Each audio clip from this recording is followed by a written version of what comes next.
Hey guys, welcome back to the channel. Thanks for watching. Uh, I know no one's here at the moment going live randomly because it's been a while since I've been doing the whole YouTube stuff. Um, so there's been a lot happening in my life over the last year or so. So just been trying to sort through stuff and get things back on track, as you could say. So yeah. Uh, so I finally decided to do a live stream, just catch up with some friends who, if they're free, will hopefully make their way across to have a chat. Also, I have a whole bunch of books and stuff from the last few shows that I've been to that I haven't really shown or gone through in a while. So we'll show off some of that stuff too and get prepped and get myself ready because I'll be going across to the States for Heroes Con in a few weeks. So I want to get myself a little bit organized before I leave. Alright, so we'll start off. I have books from all sorts of shows and cons and my regular pickups. So we'll start off with some old school Strange Tales 145, Nick Fury, Agents of Shield. So been trying to get this run and I've been collecting it for a while. Not easy coming across these books here. So whenever I do find them, I try to pick them up all the time. So this next book is another Strange Tales book. It's Stranko art, and Stranko is going to be at Heroes Con. So it is a possibility for a book that I take down with me. So we have Strange Tales 153. I really like Stranko's art on these old covers. Really cool and different. So we have that. Next up, we have Here Comes Daredevil number 10. I'm not sure if this is the first appearance. I'm pretty sure it's not first appearance. I think it's first cover appearance of Echo in the Daredevil run. Another cool cover. These next books I was just lucky to pick up at the Caulfield show. I think that was either early this year or late last year from Thing, and it's a pretty decent run, as you can see. Few books, all from the Green Arrow and Black Canary run. Oh, we have a guest sitting in the back. Let's add him to the stage. I'm just going to go grab a drink quickly. I'll be back in a sec. All good. So talking about drinks, time for me to open mine. So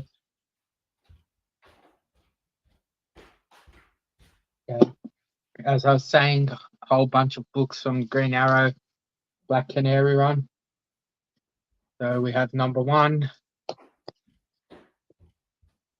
number 2,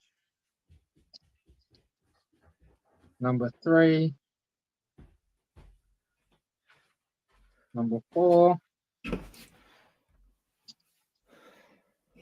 5. How you going, buddy? Good, mate. Where are these books from? Caulfield. So is it giant size? Which one's which? I keep forgetting. That was a while ago. Yeah, it's been a while since I've been on. Hey, have you do you drink Coke? Sometimes, not a lot. You know how they're But doing those they've got the Marvel cans? Marvel. Yeah, I bought like a 10-pack, right? Thinking, there'll probably be like one of it. I don't know how many characters there are, but this is my 6th can of Coke. I've got a Falcon, I've had a Thor, and then this is the 4th of the same one, which The is Black Panther. yeah, female Black Panther. I've had 4 Yeah. of the same ones. There's a Daredevil. There's a Wolverine for sure. I'm pretty sure I've seen a Punisher, Oh, but I haven't been I'm not keeping. sure what else there is. So, Nice. but yeah. So I have a shitload of stuff going back to God knows when. I've got six bags of Mark's bags of comics. Yeah, I've been slowly getting through my Mark things. Just every now and then I'll be on a stream and I'll bag and board, but I ran out of bags. I've got 200 left. Nice. Wait, 200 bags and boards. as in you've only got 2 packs left? Yeah, of Okay. each. I reserve one. Yeah. So I added the 1,000 I got. I only got the 2 left. So Nice. better keep going. So as I was saying, Black Canary, Green Arrow, I was able to pick up a decent chunk. Hey, show us that cover again. The one you just showed. That reminds me heaps. Oh, do I have it here? Oh, if I have it here, that's a good play. Hang on. Oh, I don't think I've got it. Did I put it back? No, I put it back. It looks like Gwenpool issue 1. Like on the back, Yeah. it's almost the same pose. But this came first, so Okay, so Gwenpool's an homage to that. I would think that's an homage to something else. That sort of looks like half a dozen other covers out there. Probably a Ghost Rider homage. Yeah, probably. So I got a decent chunk of these. I got at least the first, I think, I got 1 to 14 complete, I think, out of a 25 or 30 book run in one go. So I'm just going to share your stream.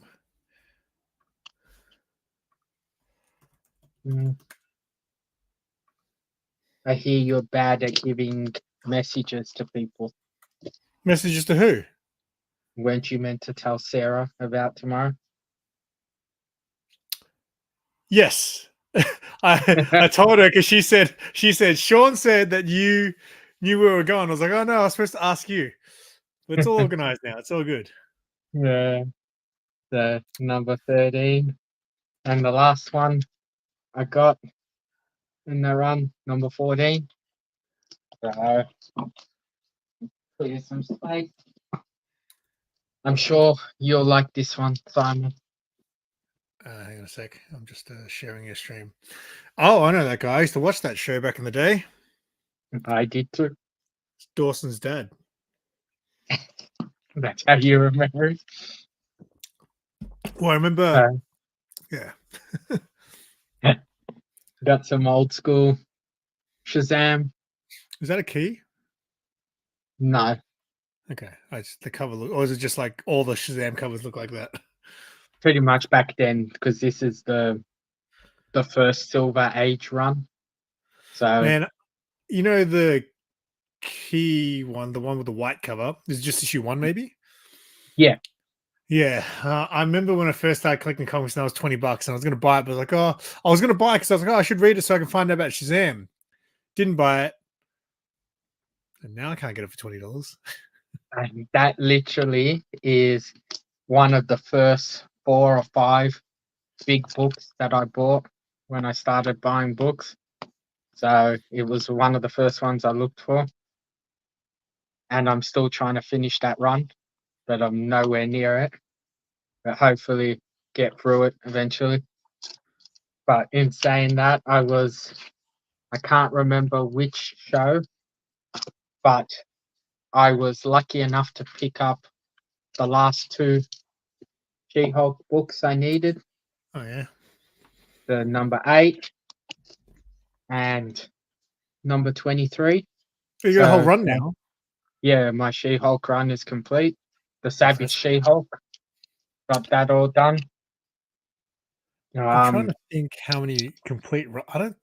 I know I've got one complete run, which is Gwenpool. Remember? Remember when you tried to help me find that last issue? Yeah. Who was it? Who did you ask? You asked someone. You're like, "Hey, do you have this Gwenpool issue 25 or whatever?" And he goes, "No, because my customer base isn't 15-year-old girls." I can't remember who it was because I didn't know the comic people back then. It was 40-year-old men who wanted it. That's funny. Hey, I was probably still in my 30s back then, I think. Nick Fury, Agent of S.H.I.E.L.D., Old School, number 8. I'm getting close to getting this run semi done. And number 2.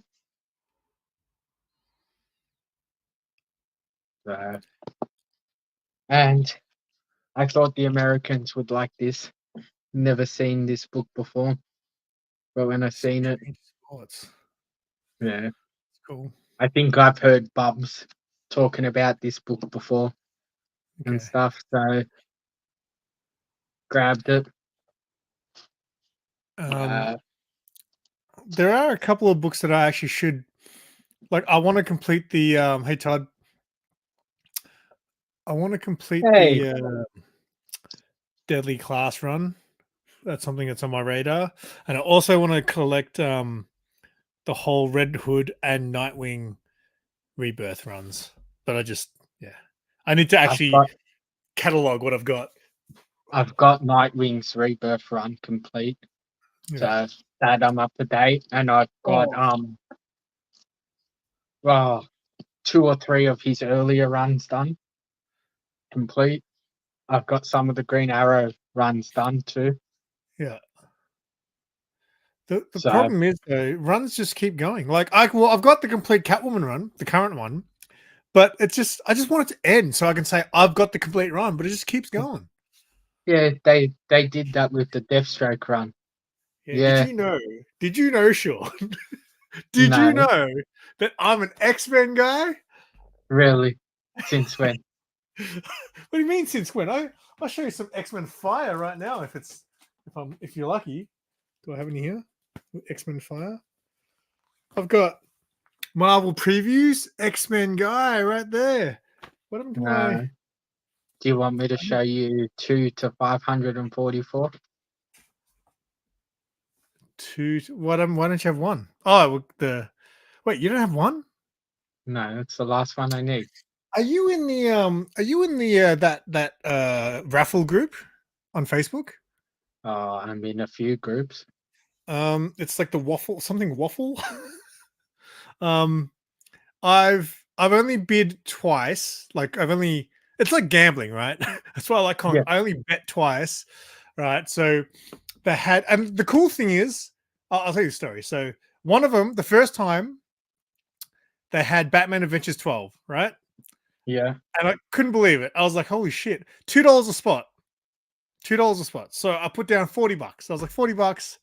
And I was like, that got me like, however, for every, like, if you buy 10, you get an extra few. If you buy 20, you get an extra whatever. So I had like 25 or 30 things in there. And I didn't win, but I knew the person who won. It was Conceto. Do you know Conceto? One of Mark's customers. He lives in Sydney, but he actually buys books from Mark. I've heard of him, but yeah. Yeah, so he actually won it, which I thought was kind of cool, because at least I can then say to him, "How's my book doing?" And then recently they did the first Scarlet Spider. I was like, "Oh, I'll have a punt on that. Chuck $20 down on that." And then Bo from Aussieverse actually won that, which again, I know Bo and Scarlet Spider is his favorite character, so at least the people that won it were people I knew, so I can again visit my book if I need to. You gotta it's a risk with those things. I thought about it. We got another guest in the back. Let's see who it is. Hey. Yeah, 1 second. Let's invite you in.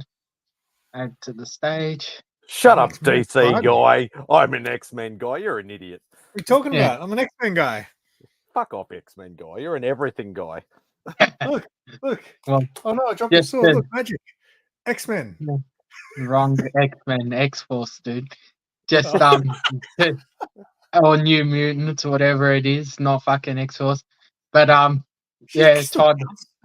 Hopefully at Heroes Con I come back with an X-Men one. And That's what I'm going to. I know where Simon was going because they're doing a waffle for an X-Men one, but it's Yeah, a there's an 0.5. X-Men one. It's a 0.5 and it's missing a page, so I wouldn't have even bothered. Yeah, No. but it's inside a slab, so no one will ever know unless they read the label. But no one reads the label. Nah, either But way. Sean's a true X-Men collector, so he will know. Yes. Oh, that's there's the right. guy who doesn't read. You don't care about that page, Spidey. Would you buy an ASM one if it was missing a page, No. even if it was It's not worth buying $2,000? those books if it's missing a page, son. I've always said I don't care about the condition of the book as long as it's complete. You do Yeah, say that. that's right. Mm. I would agree, especially if you're spending big money on a book, you want it complete. Yeah. So I don't know where I put my X-Men keys. Where did I put them? I've already I'm lost not them. sure if I've showed this before, but the Treasury, Fantastic Four, and Superman book. Wow, don't think I've ever. I didn't know that existed. That Yeah, Alex I've Ross got- cover. It almost looks like a Bruce Timm style, but a little bit realistic. Dan Jurgens, Art Turbert with Greg White. Yeah, Alex Ross and Dan Jurgens on the cover, if I'm Oh, this reading the guy. signatures right. So, I would take this with me to Heroes Con to get fucking signed, but I can't be trying to lug it around without fucking it. Yeah. So, Oh, that's right. Am I giving you a book? Hey, I Bubs. got that this weekend. Oh, nice. Did you get the X-Men 97 figures? Me, yeah, Yeah. I've got all. I got the first run except for Rogue. I still need Rogue. That Rogue is now an impossible feat. I've been talking to Todd about that Rogue. It's just like, we ain't getting it, Sean. We ain't getting it. I'll get it because I'm happy to pay for it. Hey, Beckerman, I've got I'm not no happy to issue. pay for it. I'll I'm not find it in the States somewhere. I'm sure I'm I will. hoping I could find I'm happy to buy a loose one. You know what I mean? Because I'm a loose figure guy. Oh, But, you'll find loot for sure. Not here. Like, I was lucky to get I got the Spider-Man 2099 from Aaron's. They had a loose one, $19. Poof. Took that straight away. But if I could find Well, something right like from Aaron's, I got the originals. I got the original Rogue, the Archangel, and that all for like $12, $15 last time. Mate, Aaron's is the best. So I don't know if you've been keeping up, but I bought First Jubilee, $20. $20. It was So it was $30 minus. Is that why he's an X-Men man now? I stole it from Mad Spidey. I called Mad Spidey and said, "Hey man, you should go past Aaron's today because they got crazy books and like 80% of it was Marvel and it was 30% off. So it was $30 minus 30%. So it was like fucking 21, whatever that works out to be for that First Jubilee. I freaked out. And they had First Rogue. I didn't have enough money. I would have walked out with it. On most days I would have walked out with it, but that day I just couldn't afford it. It was $99 minus 30%. That's $70 for the First Rogue. I would have bought it. I'm gonna go back. How you going, Nick? It wasn't there when I left, or when I went there. It was gone. Wait, did you go there that day? Yeah, I told you I went. I said I had no money, but Beck dragged me there, and then. Oh, really? It was on the wall. Yeah. I was gone. Yeah, it was gone. Oh, burn that place down now. What you saying about giving me a book, Simon? Oh, Bubs was saying, should he give the books I have of his to you? How many? I don't think I've got that much with him. I really don't think I've got a lot with him. Maybe 5 at most, I would say. You don't have to, because I was gonna wait till later in the year, but he asked me. But if you've got too much shit to bring back, that's fine. No, what my thing is I don't know how many I'm taking yet, but there's a good chance that I'll probably have to send shit back myself. Okay. Yeah, if that's the case, don't stress. Don't stress. So, Um, but I was just going to do it straight from the show. So if he has them there, I can just chuck him in with the shit I'm Oh, sending. but I kind of get excited to get my books from Bubs anyway. It's like because last year I only got it once. So I got one box for the year from Bub, and it was like all these cool books. So I kind of, that's all cool. I'll work it out with Bub, because like what I'm hoping is I get all my hit list books. Yeah, but are they And, big books?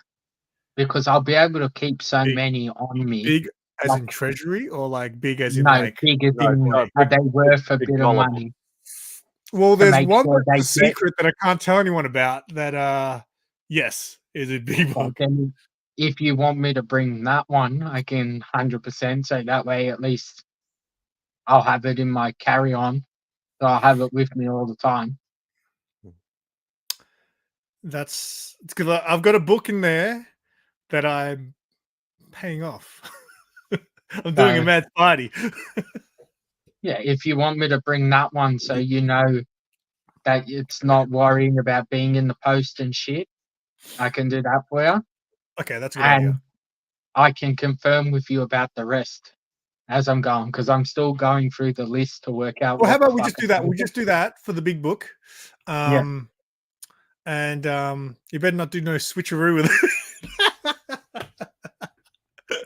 It comes back to me. I was like, I could have sworn this was like in better condition. Now that's the thing. Is your big book on the caliber of Sean and I's big book, or is it a big book just for you? This one I would say, yeah. Let's just say when I get this book, I might retire from collecting comic books. So it's Batman Adventures 12 then. Maybe. Who knows? Yeah, it is. Well, Simon, the aim for me at this show is I'm going to get X-Men, but I'm also trying to buy books to bring back to sell at the show. So hopefully I'm bringing back about a short box, if not more, worth of book. Sure to be like, I forgot. Next thing you know, he's selling a copy for $2,000. So, Are you bringing back I put that in the wrong box. isn't possessions 9/10 of the law, man, Spidey? Over in the States, it certainly is. I don't know about here, but it definitely is in the States. So And if it's put into your carry-on in the States, then technically it's yours. So that's right. It's a win-win. yeah. So Osley from Supernova. I got the Asian chick to sign. The boys. Karen Fukuhara. Yeah. And Thank I you, got Spidey. and I got Static. Who's that? Jeff. Oh no, what was his name? Greg That Filmar. dude. Jeff Filmar, I think it was. Who obviously did Static. Oh, is that the guy that did Green Lantern as well? Yeah. The voice. Yeah. I can't remember his first name, but it's Lamar. Yeah. So Yeah. Greg was still Lamar. So Yeah, he's been out here a couple of times. he was meant to come last year and he cancelled last minute. Yeah, I think he came out. I think he came out pre-COVID. I think once. Yeah. Todd, I'll bring back the boxes if I keep one. You can pick which one, but I'll keep it. If they're yours, I'm sure there's plenty in it. Yeah, Todd keeps asking me whether I want to buy his ASM one, and I'm like, dude, you're asking too much for my liking. Hasn't he got like a foreign copy? Probably. It's quite possible. I feel like, yeah, doesn't he have like it's like the Greek version or something like that? I'm not even gonna bother going through my pickups because I got too many, and they're still from probably fucking January. Yeah, I need to start chipping away at my pile at Mark's because it's probably getting a bit big too. Yeah, I got way too many to even bother. But yeah, I've been looking at this list for Heroes Con. It is fucking psycho, the amount of Yeah. people that's on that list. Mm. They did an announcement of guests on April 29th or something. How many guests do you think they announced? 40. 186 Jesus. on top of the 100 and something they already had. Mm. So And your that's the thing. girlfriend, When we're talking heroes, we're talking all creators. It's not like there's no like TV or movies, celebs or There's no cosplay. Asian chick from the boys. well, You might get a couple of like TV movie people, but it's like 95% creators. well, I was watching your stream on the weekend and I seen that I heard, I think it was Rob saying that Jean Grey and whoever Storm voices are going to be there. Yeah. So, but I couldn't find anything about them on the website, so I'm not sure where or what. Todd, if you want, I'll send you the link. Jump on. Yeah, but going through the list, and it's taken me like 3 weeks just to go through every artist, see what I've got, what I don't, and shit. I've got to pick a Frizen book to give you, right? Is that still happening? If you want, Yeah, I think. I was just about to tell you your girlfriend is going to be there. Jenny Frison. Which one? Yeah. Frizen. So Sarah, I think's already picked a book, and I'm thinking about picking the same book. But I just bought a Frizen signed book. I bought a copy of Something's Killing Children 11, 1 and 25, double signed by Tynan and Frizen for $60. But it's getting sent. It got sent to Bubs. Okay, but do you want it CGC'd or do you just want it? That's the difference. Yeah, because if they're doing on-site grading at Heroes. They haven't done that for ages. And they've released the pricing. I don't know if it's more expensive or not because I don't really grade books. I think it's $60. Yeah, for on-site. Yeah, as in on-site. 60 Australian? No, American. So 100. No. It's more. Yeah, I wouldn't mind. Because CGC over there, if you've got an account, you don't get it cleaned or pressed. I think it's like 30 or 35 US. Yeah. And then you obviously, if you're only sending one book, you got to add your $10 shipping on that. So it's about 40, 45. So to get it on site graded, obviously 60 is a little bit richer, but if you want something like witnessed and and you want it quick and the whole, I suppose, novelty of it. Hey, Kenny Bird. Dennis. Yeah, then obviously you can do it, but you pretty much got to do it like the first day sort of thing.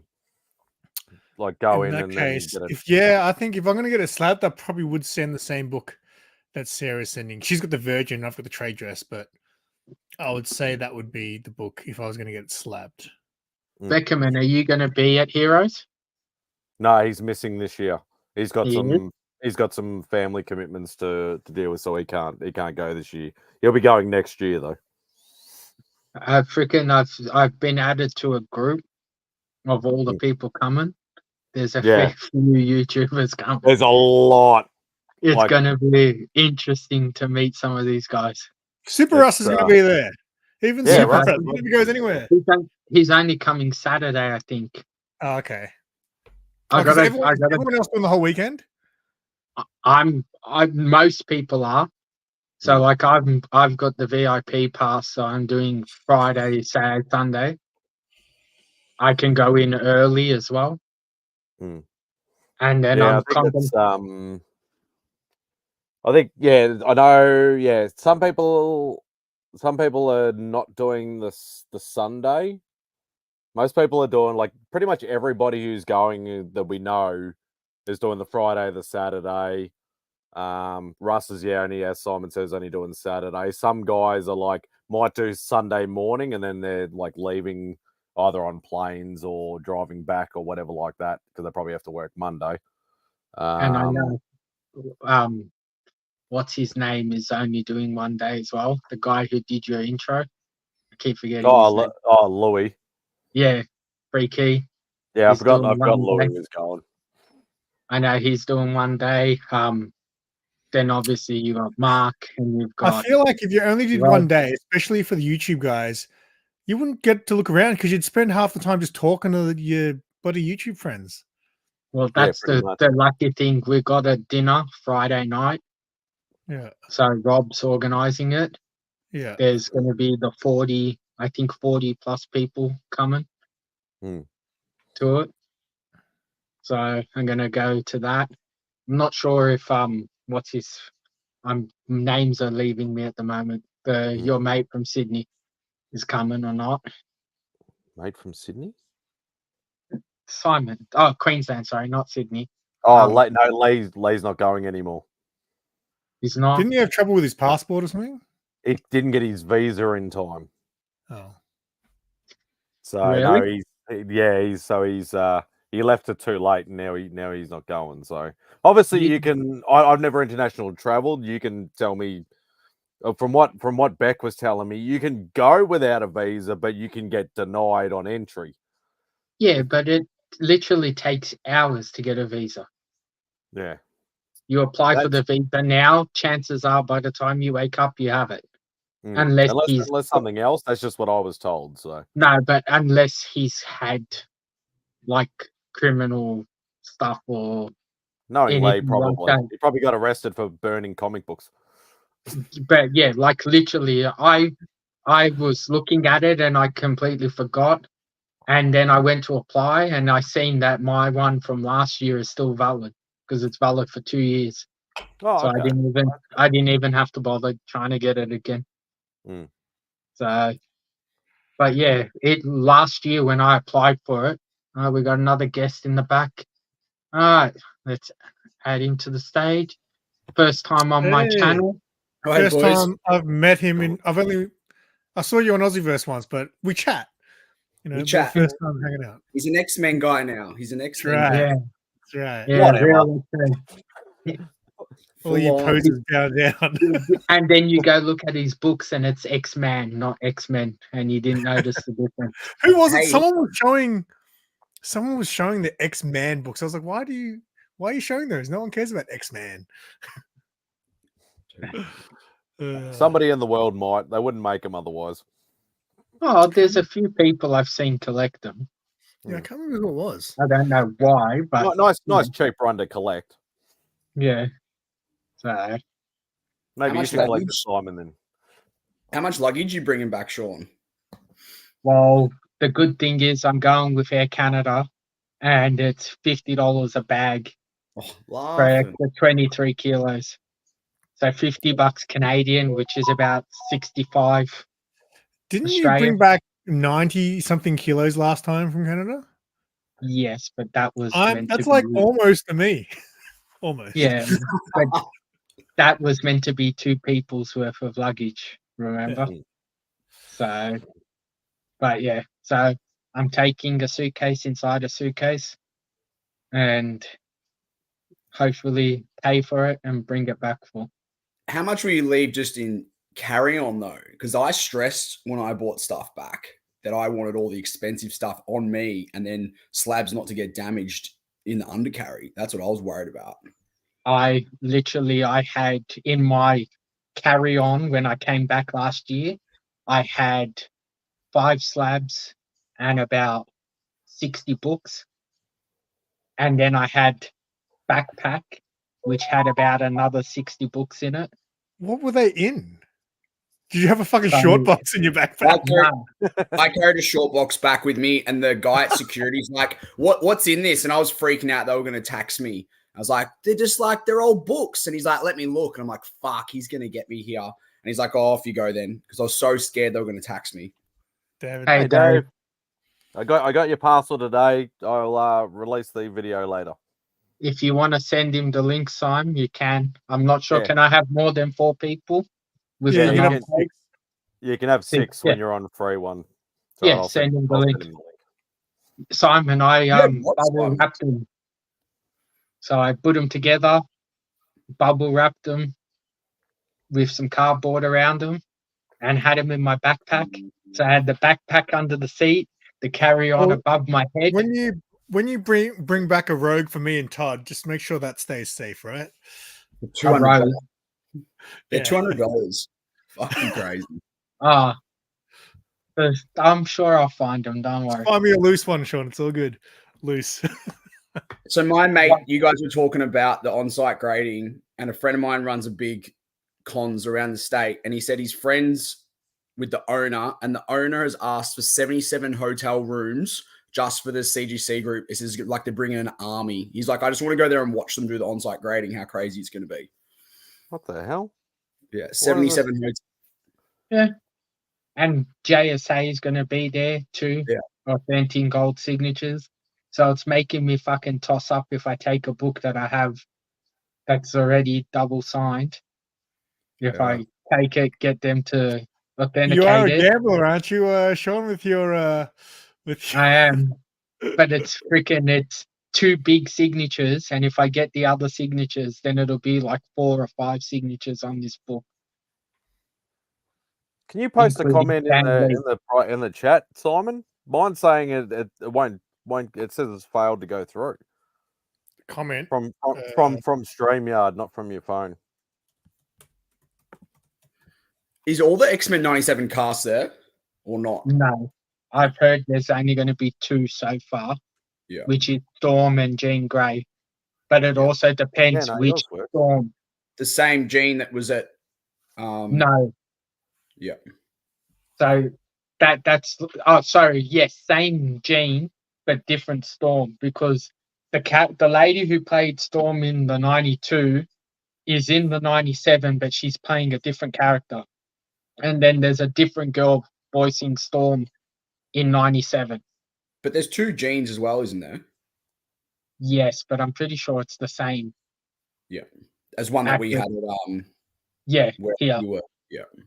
But I didn't even bother getting a signature considering how much she was charging or who she is. How good are Aussie cons? We had to pay shit. Well, have you seen Oz Comic Con's list? That's a joke. Oh, really? No, I haven't. Well, I don't get signatures. I mean, unless they're comic book guys and they don't charge. Except for Kevin Eastman. Oh, wait, Art Germ's going to be charging, isn't he? I got to get a hold of Neville because I want to get an Art Germ sig. No. You don't want what's his name? Yeah. I gotta have a look at the list because I can't remember names for the life of me. I've been looking at that many names from the freaking show. They all. What are you bringing to get signed? What signatures are you looking for? Me. So I'm gonna get obviously JR, John Romita Jr. for you, Simon. Oh, sorry, I was reading a comment.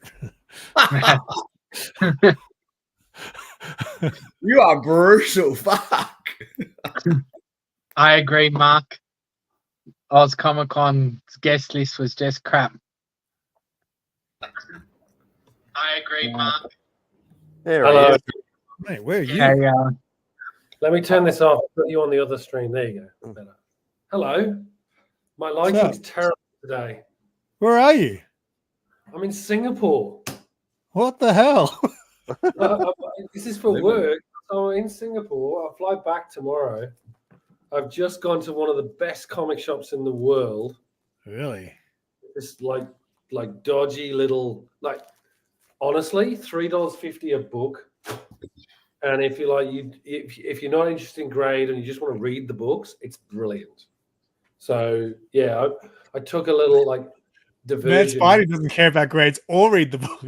That's what they had a shitload of 80s sort of copper, really good copper. I'm going to do a video on it. It's so good. They had loads of old X-Men. So I knew you were talking about X-Men 97.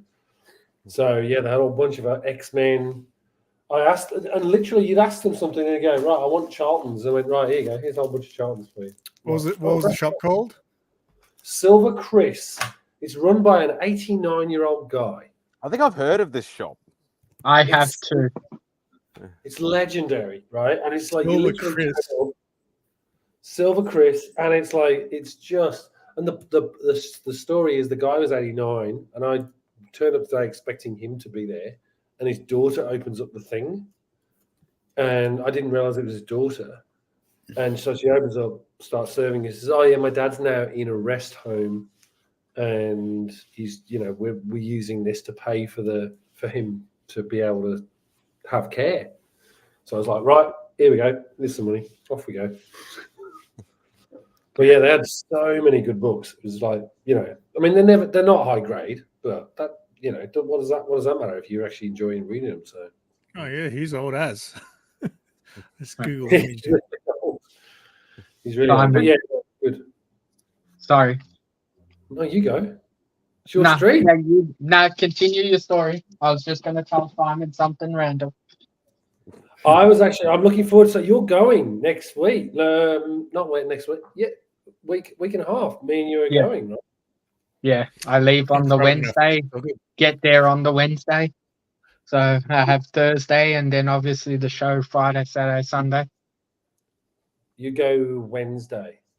Yeah. Where are you flying to? If you don't, So, we don't have to say it if you don't want to. No, from here to Sydney to Toronto, then Toronto to Carolina. Oh, you're going that way. Yeah. Where do you stop before Toronto? What? Where do you stop before Toronto? So nowhere. So Sydney direct. Sydney direct to Vancouver for a technical stopover, then to Toronto, and then Toronto straight on to Carolina. Yeah, magic. That's a weird route. Yeah, I think when I looked at it, I was like, I went from Melbourne to Melbourne direct to LA, and then from LA to Dallas, and then from Dallas to I went Melbourne I'm going Melbourne, Dallas, and then I'm going separate airline to I'm staying in Dallas for a night because I thought I might as well do that. Then I fly to Charlotte, and then I fly because the biggest problem was I booked it on points, so it actually cost nothing in the end. But the thing that's funny is though, then I then fly at the end on Sunday. I fly out to Florida, which is a bizarre way to go as well, and then fly back to Dallas to go from Dallas because not a lot of people know that you can actually fly. Like if you're going to do New York or any of those other ones, just fly to Dallas. Dallas is a big hub as well. Yeah. When I booked, because I booked in Feb, I just went in and I said, "What's the thing?" And that ended up being the cheapest by a mile to go that way. And my stopovers are literally an hour and 25 minutes. So I'm not in Sydney for long. I'm not in Toronto for long. And it was just easy. Bit of advice on Sydney. The transfer, I've done it a couple of times recently, and the transfer is not great. I know. Just be mindful. Yeah, I've been through Sydney a few times. So, yeah. But I've had a few arguments at Sydney Airport because their fucking staff are fuckwits. So bad. Hey, I'll tell you what. So you talking about JR? Have you heard he's charging there's a VIP package for $250? Yeah, I'm contemplating getting it. Are you really? Yeah. Jeez, I don't know. I'm you get a head sketch. You get 10 signed books. Oh, you get 10 signed. It was 5. 10 signed books, a head sketch of there's 6 characters he'll do. You get a limited print that's made for the show, a photo, and some other stuff. That's the only reason I'm contemplating it. And then it saves me having to line up during the day trying to get signatures from him. So one less person to worry about. Because I would assume he's going to be the guy with the biggest line. One of the guys. Starenko is usually lines huge as well. Yeah, that's right. But for me, I need to meet all of the bigger guys because I'm not going to have the opportunity as often as other people. So if I pay the $250 for him, means I'm paying $25 a signature. No, but all of you don't need to worry about that because I'm going to put this out there now for everyone, and I've done this for Neville in the past, right? if I'm going to a show and you miss it for this one, then I'll take them with me and do it for you. Like it's not that hot. It's literally, as long as we're organised, we can all sort of do it. Like between all of us. Like Neville and I are doing SDC now, SDCC. So, I'm looking at it and going, I'm not going to take as many books to Heroes now because I'm probably all going to do it at San Diego. But again, if you miss it, we'll do whatever you need for the next one. Like, and that's what's everyone else need? What does the rest of you guys need or want? Or do you have anything? Action figure. What? Well, he's an X-Men guy now. He likes X-Men all of a sudden, so he wants he's a bandwagoner now. Star Wars is gone. It's all about X-Men now. Yeah, selling all those Black Series figures. Yeah, but the X-Men series has finished, so you got to find your next bandwagon to jump. Well, the new Star Wars thing coming out next week, so I'll be back on Star Wars. The Acolyte. The Acolyte is going to be the biggest bag of fail. I agree. Why is everyone saying that? I think it looks all right. And they haven't done anything from that sort of era, really. Hey, Tony, sorry for taking too long to get to you. It's going to be a bag of fail. I'm sorry. Oh, wait, Mark, I think Mark said I could send him a book for the art. Wait, Mark, are you going to the Supernova thing? I'm talking about Mark in the chat. I think he said that he's going. He's another Perth guy. So I think it's Sydney and Perth. The two paired together. I think for Supernova. Yeah, they are. Art Germ's doing Perth too. Okay. Well, because if I have my way, I'm hoping to try and do a show probably twice a year in the States. So, we should align because then at least you've got coverage. Like both of us can sort of do it at the same time, and it's not like you're not traveling on your own. I want to go to New York, maybe for New York. Well, next year the aim is New York, 100%. Come this year, show, but it's like it's one of my worst. Like I love Heroes is the best. Like you're spoiling yourself with Heroes. It's brilliant. Well, I'm doing Heroes because I need number one, X-Men number one. That's the main reason I'm going. You see that message I sent you? Yeah. I can get a higher grade for way less. I'll tell him that, and then he can budge for you. What's your budget? Really? I don't exactly say anything you're not comfortable with. No, to be honest, I really don't have a budget. If I find a copy and I'm happy with the price, I'm getting it. It's the last book I need. And then go on. All right, go on, Todd. Then we won't tell the Oz government you bring it back, so you don't get taxed on that massive. That's why I'm bringing it in my fucking carry-on. Yeah, and then are you buying graded or are you going to buy raw? Whatever I find. Right, I've got a tip for you. Send it to CGC. If you buy it raw, send it to CGC. Don't worry about it. Yeah, because then you won't get the taxes. Correct. All right. Because then it just comes back because you've already owned the item before it comes to. Yeah. You're changing the item at that point. Yeah. All right. That's good to know. Well, I've been offered obviously like a physical thing. It actually then becomes your the argument. Once the collectible is treated, it's just weird. Is it the way they ship it? Is that why they get away with it? When they ship it, wherever they ship it, the way they returned goods. It's returned goods, so it's a very different proposition. And is that what's on the yeah. Because the property, you've submitted it, it's gone through a change.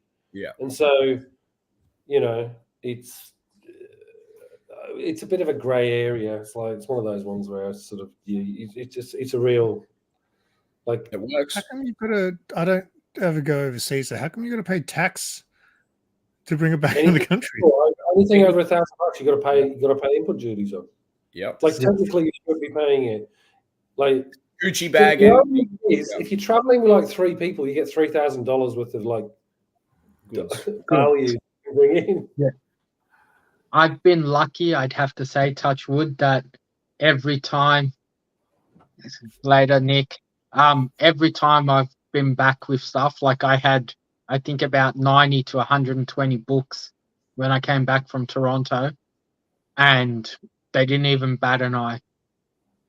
And I I had think like, what is good is I came back recently from the UK with a load of stuff from my mum's, and the thing that they appreciate is that if you like, I said to them, like, I've got a whole bunch of comic books here, and the problem is like the thing with comic books is not a fixed value, right? Like it's that's not. right. So I sort of said, look, I've got a whole bunch of what have we got? What are you claiming? Because I actually put it on there. I said, I think it's over $1,000. Like, really? And they went, what are you claiming? I said, it's my comic book collection from my mum's. And they went, like, don't worry about it. Off you go. Like, I think as long as you claim it and it's actually, you know, I was open, but you'd be screwed. I had piles like that bubble wrapped in my fucking suitcase. I had 3 carry-ons, and all 3 carry-ons had bubble wrap packs full of books in there. They didn't even ask me. They didn't ask me to open and look, nothing. So I got lucky. I'll tell you what is another good one. If you do, the other one to think about is Reholder. Yeah. Okay. Oh, so get it reholded and then sent back. That's clever. I like that. I like that one. That's a good one. Well, I have to see. First, I have to find the book. Everyone says there'll be plenty of copies there, and then my luck, I'll get there and there'll be none. Now that book's dropped so much. Trust me, there will be plenty of X-Men ones. You're gonna have to wait till Sunday to bring it down. Yeah, no. Yeah. No, from what the guys say, like, because I know, like, only probably Simon knows who this. Oh, Sean might. But there's well, he doesn't do YouTube anymore, but his name was Chip, and he actually bought Daredevil #1, which was his Grail book. He actually snuck into the show before it started on the Friday, and he actually bought that while people were still setting up. It's a good go. So you don't necessarily have to wait till the Sunday. No, I've actually had bargains on the first day too. Yeah. But it is like it's normally they want to clear it on the Sunday. Like, yeah. The less shit they have to take home, the better. Yeah. I'll tell you what, I was at WonderCon and I got what did I get? I got one of those Bronze Age horrors out at 375. I managed to knock them down to 300 on the first day, which says a lot about what was going on at Heroes. It was not a great show from a dealer perspective. I'm hoping that maybe one of the other YouTube guys is wanting to buy a big book from the same person that has the X-Men, and maybe team up with him and try and get a great deal on more than one book. Hey, Darren. All the Perth heads are out. So, and we'll see. Yeah, I've heard of a few of the guys do that. Like I know Rob said he did it a couple of times with one of the other guys. They said, oh, look, you know, he bought 1 or 2 books and they bought 1 or 2 books and they just did a big like bundle deal or whatever like that. But yeah. Oh, that's the hope. Obviously, I was going to speak to Rob because Rob seems to be the one with all the knowledge on this stuff. Oh, there's a lot of guys like know their prices and know the dealers. Mark's very good, but you just got to be careful with Mark, as Mark's an absolute like psycho when it comes to dealing. Like it'll be a $500 book, and he'll be telling him he wants to pay $50 for it, and he'll just hound at him until they cave, and then he ends up getting stupidly good deals. So, but he knows a lot of them though. So yeah, it'll be interesting because it's like my second year there, and I'm trying to remember. There's one dealer in particular I'm hoping he's there this year. If you're into X-Men 97 and like the sort of mod, like those Copper Age books, super high grade, I bought a load from this guy, got them graded. They're all like 960s, 9.8s, like beautiful books. They were the ones that I actually submitted for our Adam's signature. and they all, like I say, got 9.6s, 9.8s. It was ridiculous, and they were like cheap as chips, like $3. The number one is all I need for that first series. So, and You that can have gets mine. me. You can have mine if you want. What? You can have mine if you want. I'm joking. I've had a few people offer me, like the aim was to pick it up in Toronto last year, but then all the shit went down that did, and just had no motivation. I looked at one, and he gave me a price, and then I just didn't even bother looking at it anymore for the rest of the weekend, and just picked up a whole bunch of other random crap. Sounds like Spidey at the last Yarraville. He's like turns up with his cash. He's And just like, no- he spends. I'm pumped for the next Yarraville. Cannot wait. When is it? June 6th? End of the June 30th. June June 30th. Yeah, I'm still overseas when it's on. You're stalling, right? You're doing the stall, Simon. I'm going to try to beat $100 that I made last time. Mate, if you're doing a stall, I might bring a box and then I'll give you a cut of 25%, whatever you I'll make. do the same. I'll give you some books and I'll give you a cut.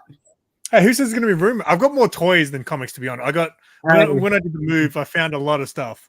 So Simon's a salesman at JB, but he's not much at the comic shows. Sean came over last time and was like, "You need more stuff on you." Because once I started to sell a few things, he's like, "You need more stuff." I was like, "What do you mean?" He goes, "Look at all these gaps. What are you doing?" Yeah, and then he re-merged my table. I'm just going to put a box in the back of the boot. I'm going to go enjoy the show because it's like every now and again I love to go and just enjoy it. And I'll put a box in the back of the boot, and I'll be like, if you sell out or you need some extra stock, I'll bring it along. Just whatever you do, Dave. Give him anything that's older than the last 10 years, because that's all he knows. So stand right now. I think that's why he struggled last time. People don't go for the shit that I've got. So I was lucky. Right at the very end, this lady came and bought a bunch of sets off me, like that. That made the big difference. Yeah, that was so you got to good. have a bit of everything, Simon, to entice people to look. I do have a bit of everything. Yeah.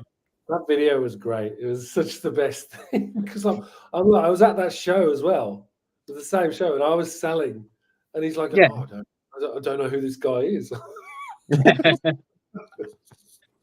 But yeah. You know, Dave knowing each of the days where he's like, "Who is this guy?" Well, that's the first time I met you in person. Was that day? I'd done a couple of shows before that as well, though. Yeah, but I didn't know who you were. I may have met you before, but that was the first time. You and I met. Yeah. Yeah, like we met and actually knew who each other were. So, well, I met Todd in Adelaide at Supernova, freaking 7 years ago. Yeah. Can't remember where I met Simon. Simon was, I think, at Mark's. Yeah, big city, just before your show. Yeah. Like before Days of Future. So, everyone's from shows or a comic shop. That's how it usually works. Pretty much. It is. Or from a live stream when they just invite themselves on it. I need the watch hours. I've been slack for the last 6 months. Yeah, I was going to say you're pretty quiet in terms of publishing in a minute. I was like, well, you know. Are you going to film much at HeroesCon? I'm hoping to, but we'll see how much I physically. I've got like 4 hours of footage from Toronto, and I just haven't had the motivation to edit it or do anything with it. So just release it as like 400 1-minute shorts. So don't worry.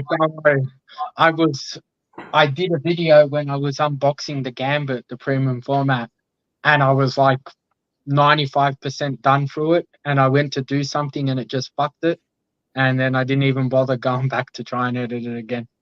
So, What do you use to edit? What? What do you use to edit? What's your Just my software? phone. So Oh, well, there's. That's I tell you what, the filming of stuff is easy. What no one tells you about this whole gig is how hard it is to edit. Simon, you do a very, very good job.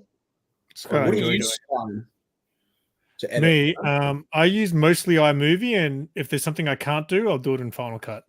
Because I paid for Final Cut, but it was a lot harder than I thought it would be. So I've learned a few basic things on Final Cut which I can't do with iMovie, and I'll just copy that 10-second clip just because I want to do this one effect. I'll copy that into Final Cut, do the effect, and then copy it back into iMovie because I'm really fast at iMovie. I've just gotten really fast. Like those convention videos, I film it all that day. I got like 2 hours of footage, and then the video's out. I You get it pump out them that out. night. Yeah. But I don't. Stop. I just don't stop until it's done. I've got pretty good on my phone. They just upgraded some things, and it'd been a while since I used it, and I pushed the wrong button and it deleted something, and then it was just pain. But I There's just always an literally undo button. I bought a laptop, so I've got a laptop now. Yeah. The thing, does anyone keep their footage? Yes, I do. I've got Yeah. 6 hard drives of all my projects. I've got Yep. I don't know, probably 100 SD cards from the last 5 years. yeah. Mate, that's the thing that I'm finding the most difficult at the moment. It's like literally eats up, especially if you're recording in 4K. I'm recording in 4K now, and man, it's crazy. Like, so I pay for my Apple Cloud thing. I had to go up to 6 terabytes, so I'm paying like $30 a month for that, and that's going to run out soon. You work at JB, just buy Yeah, the fucking JB terabytes. staff costs. Fuck, No. But the thing with the cloud is it's handy. It's always there. I can get it whenever I want. Like one time, I had this. So it was I think you were. Did you go to the powwow, Sean? There was the issue at work, right?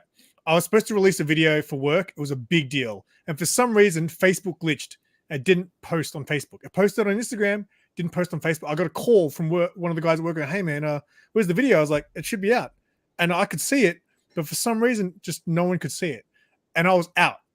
And then I was like, "Wait a sec, I can download it from iCloud onto my phone and re-upload it again." So I did that on the fly, and I got it sorted. So little things like that, it's just handy. That is great until you get on a plane. Yeah. Like that's the work. So I do a lot of work travel, and it's like one day I was like go and edit my video, right? So I use Adobe Premiere Pro.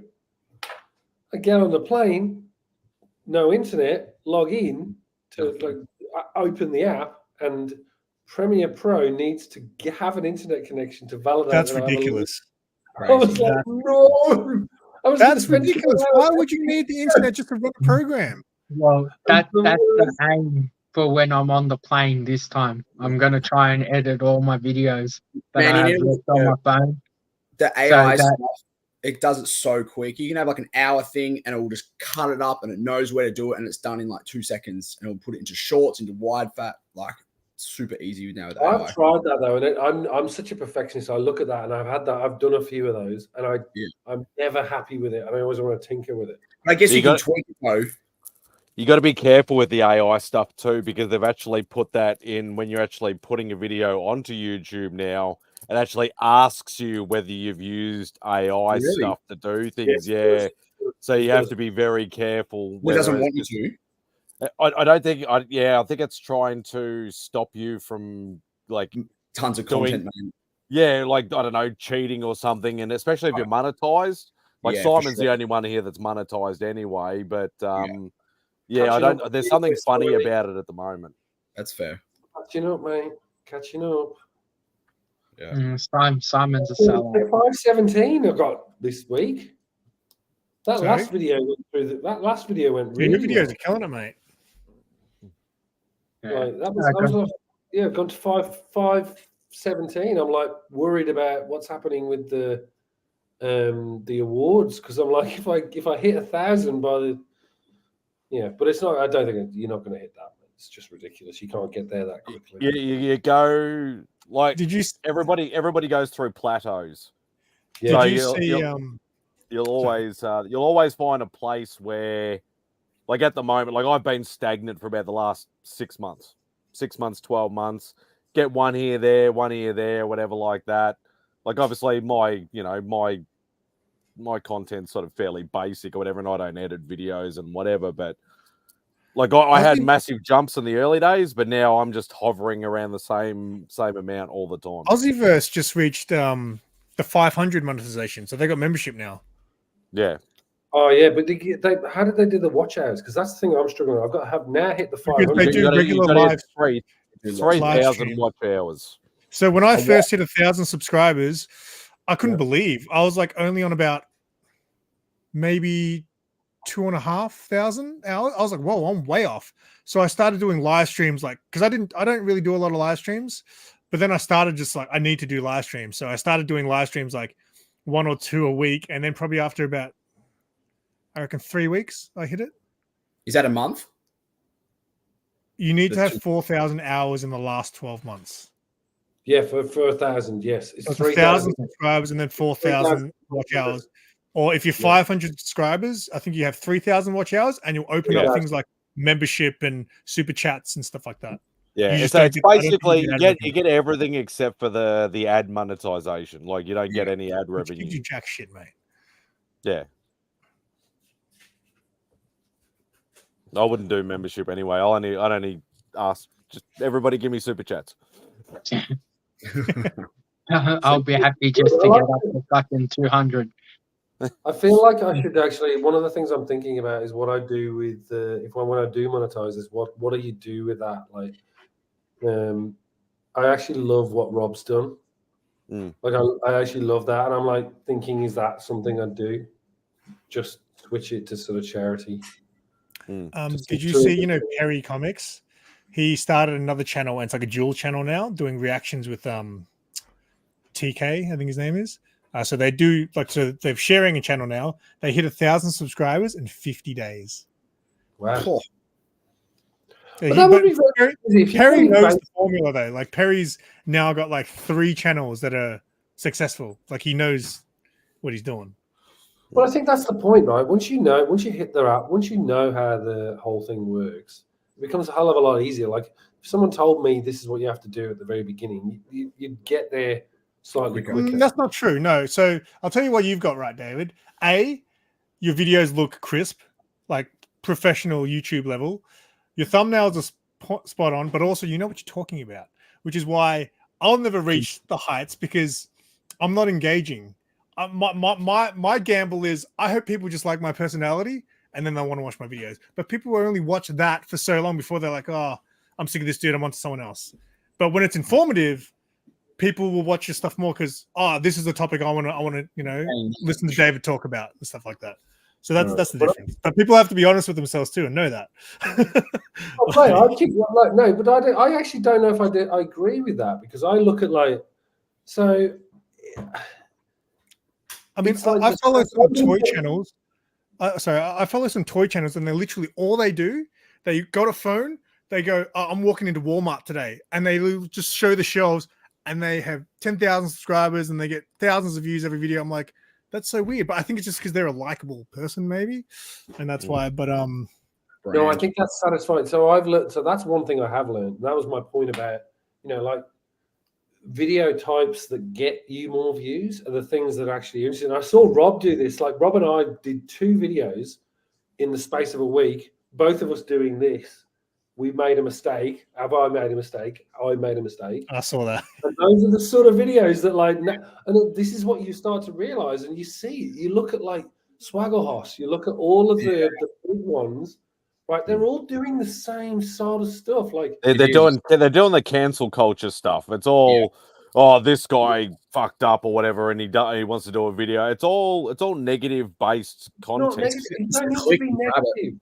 Yeah, clickbait. That's pretty much what it is. Well, I do quite like doing the negative videos because that's actually one thing about the connecting hobby is that, like, if someone had told me, like, if I can show everyone my mistakes, correct, it helps them not make a mistake. But there's the difference, though. I'm fine with that. You're doing an informative negative video, a reaction to a negative experience, whether they're just being negative. That's right. They're just saying, "Oh, this is shit." they're trying to get the clickbait, do sort of thumbnails to get people in, and that's all they're doing. And it also comes down to who YouTube wants to push. Yeah, Correct. Because like when I did my first room tour video, it hit 2,400 views. But no other That was all the videos. thumbnail, mate. That was all the thumbnail.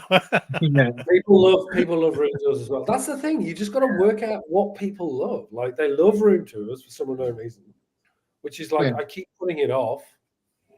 Well, that's why I finally bought a proper laptop so I can get my editing shit done properly. I'll tell you what, with the videos I do with Mark, so whenever we do one which is about the comic shop business and all that, they've been doing a lot better than usual, right? So in the going back a couple of years, though, the videos were like, if I got up to 100 views, I'd be super stoked, right? So we went through a streak of them going from about 150 to 200 plus, and it was always like, the end of it, like it was always business related.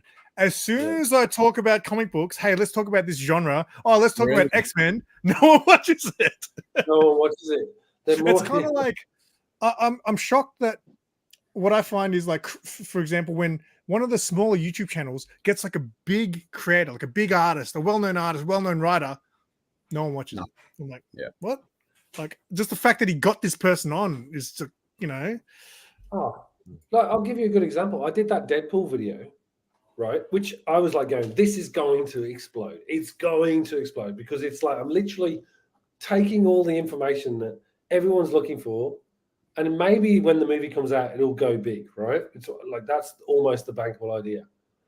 But I was like, it's got 139 views. I'm like, are you kidding? Like, and then I visited the world's oldest comic shop, bookshop. I'm like, why has that got 4,000 views and this has got 139? This is about Deadpool and comics.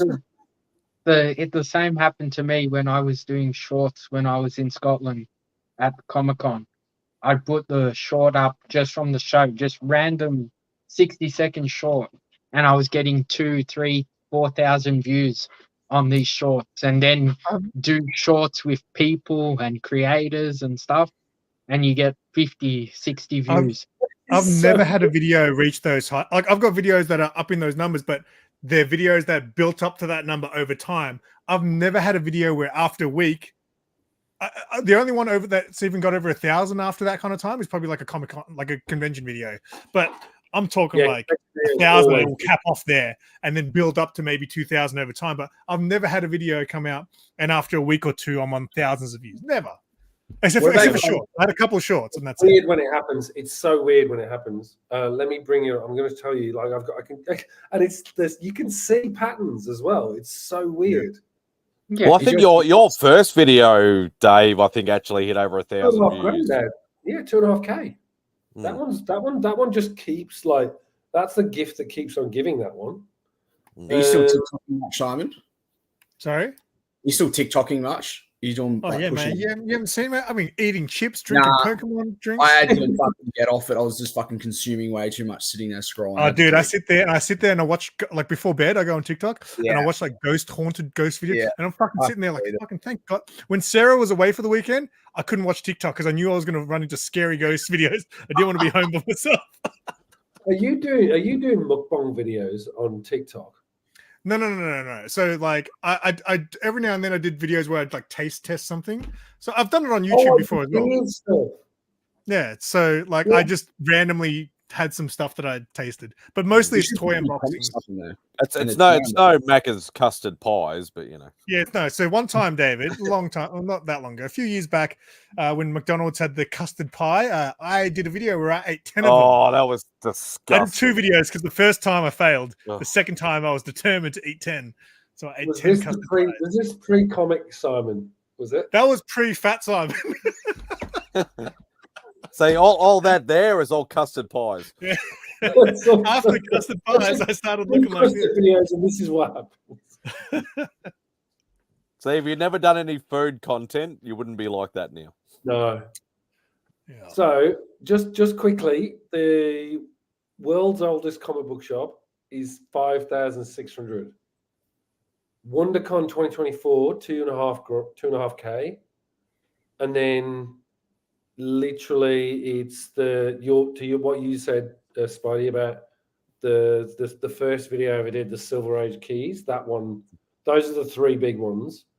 But yeah, it's like literally that. I don't know what it is about the world's oldest comic book shop that just keeps getting. We views. should all test this theory, right? So next week, Sean, Spidey, Todd's going to start a YouTube channel. We'll all do a video where we're doing this on the thumbnail, saying, where did we go wrong? We'll all try it and see if it gets as many views. Do this, all of us now. I lost my mind. I've done that in a thumbnail before. Simon will make all the thumbnails for us. Yeah, I know. I do Man, my own Spidey fired thumbnails me. now. Mad Spidey fired me. But mate, Mad Spidey, I gotta say it to you, mate. Some of the thumbnails you do, I'm like, why have you got the writing covering your face? I look at it and it makes me mad. Because I'm still learning and I don't give a shit about my face. Though, so it's not in your face. I hate it when you cover your face. Going on that, Nobody wants to look at my ugly mug. I've done 49 shorts, and out of 49 shorts, 7 of them have hit 800 views or more. Four of them have gone over 1,000. You got to be careful. You got to be careful with shorts if you want your channel to grow naturally, because shorts can actually be very detrimental to your channel. Yes. Because what happens is the algorithm goes, oh, you're actually because if your shorts really take off, you're actually a shorts channel, not a long span channel. They push it more that way. And what actually happens is this: what happens with because I could probably name at least 5 YouTube guys that I hang around with that all hit 1,000, 2,000, 3,000 subscribers within a 12 month views. Yeah, 12 months to 18 months span of time, but they got fuck all watch hours because all their long form stuff doesn't get any views. It was like Super Russ. Super Russ blew up 20,000. He went from 2,000 to 20,000 in the span of 2 months, and then he's got shorts that get millions of views. But of course, again, he's reusing content, which is why he'll never get monetized now. But he's not. But he also did say that his regular videos have bumped up a little bit. So on average, they used to get 30 to 50 views, and now he's like, they bumped up to maybe 70, 80 views now. But that's the thing, right? That's the trade-off you got to do. You got to make a decision whether you want to do. Which you don't want to monetize. I'm always going to be an edited video guy. That's what I enjoy doing. Right. The live streams are fun, but I enjoy editing videos. That's what I like to do. It's still good to do a short here and there, maybe do one a week or a couple a fortnight or whatever, because it does bump up your subscribers a little bit. But as long as you're just focusing mainly on your long form stuff, that's the way to go. I release my videos Monday and Wednesday, and now I'm starting to do figures on Friday. So I'm starting to do Figgy Friday videos. So I cut down to 2 videos a week for a few months, and now I'm doing 3. Figure guy. I'm doing 3 videos again, and then on the weekend when I'm not doing content, I'll release shorts. I'll release 3 shorts over the weekend. I only do my short when I'm at a show, because I'm not Simon and I'm not going to fucking edit the video in the same day. So I can't wait to get home to edit that video. I release the shorts while I'm at the show so people think, and then I would try and release the actual video. So I'll do the video first and then I'll do the shorts to sort of promote the video. But I see that when I did that in Scotland and I was doing my shorts, that's when I was getting 2,000-3,000 views in my shorts, and my subscribers jumped by 30, 40 subscribers. It's so funny the way we're talking. It's like when you just said I did that in my shorts, I was like, that's what I think about. At the show. I did it in my shorts at the show. Yeah, I could have in the freezing cold in Scotland. Good extra insulation there. X-Men 1 did it in the shorts at the show. Got it.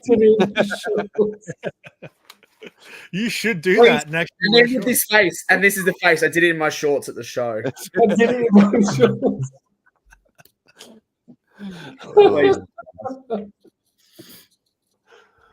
All right. No, seriously though, if anyone needs anything from when we're over at HeroesCon, like I'm happy to, you know, pick up. Well, I'm I giving haven't Sean a Gambit. book tomorrow to get signed for me. That's an X-Men figure, Simon. Just so It X-Men is. guy. Gambit's my So, favorite. no, You know that? X-Men, not X-Man, X-Men. Wait, Just why, wanna have you Yeah. gone, why have you gone for Gambit? Like literally. Like, Well, you no, said- so when I was a kid, I think I love Wolverine, right? But I think Wolverine was like everyone's favorite, and I was like, no, he can't be my favorite because he's everyone's favorite. So I think Gambit. He had cards. He was cool looking. He had I robe. reckon you gone for Gambit because you know that the keys are cheaper. What? I like Gambit too. You're going for Gambit because the keys are cheaper. Yeah.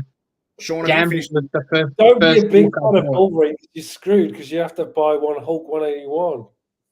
That's next on the list after X-Men one. No. You don't have it. I thought you had it. Nah, I don't. I got Amazing Spider-Man 129 You got recently. 180? Yes, I remember that. Yeah, no 180. You want I got a wasn't 180 collect. tag. I didn't collect any other X-Men book until I finished that first run.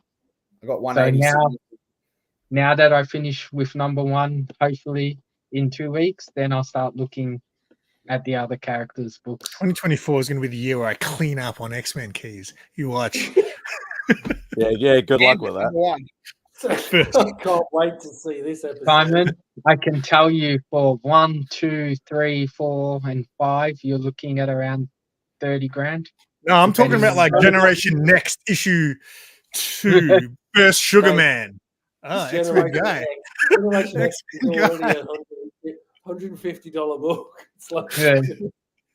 He's gonna start with X-Men Alpha, yeah. mate, you got in. I've got that. Like, I've got my jumped copy on from my now. childhood. My kid, huh? You've jumped on now. You've jumped on that. They're like literally. I remember I jumped on Homo Land. and went back and looked at X-Men keys, and it was like It's crazy. paying $5 or $6 a book. It's insane. Yeah, but now they're cheap again. Like they're cheaper than they are 2 years ago.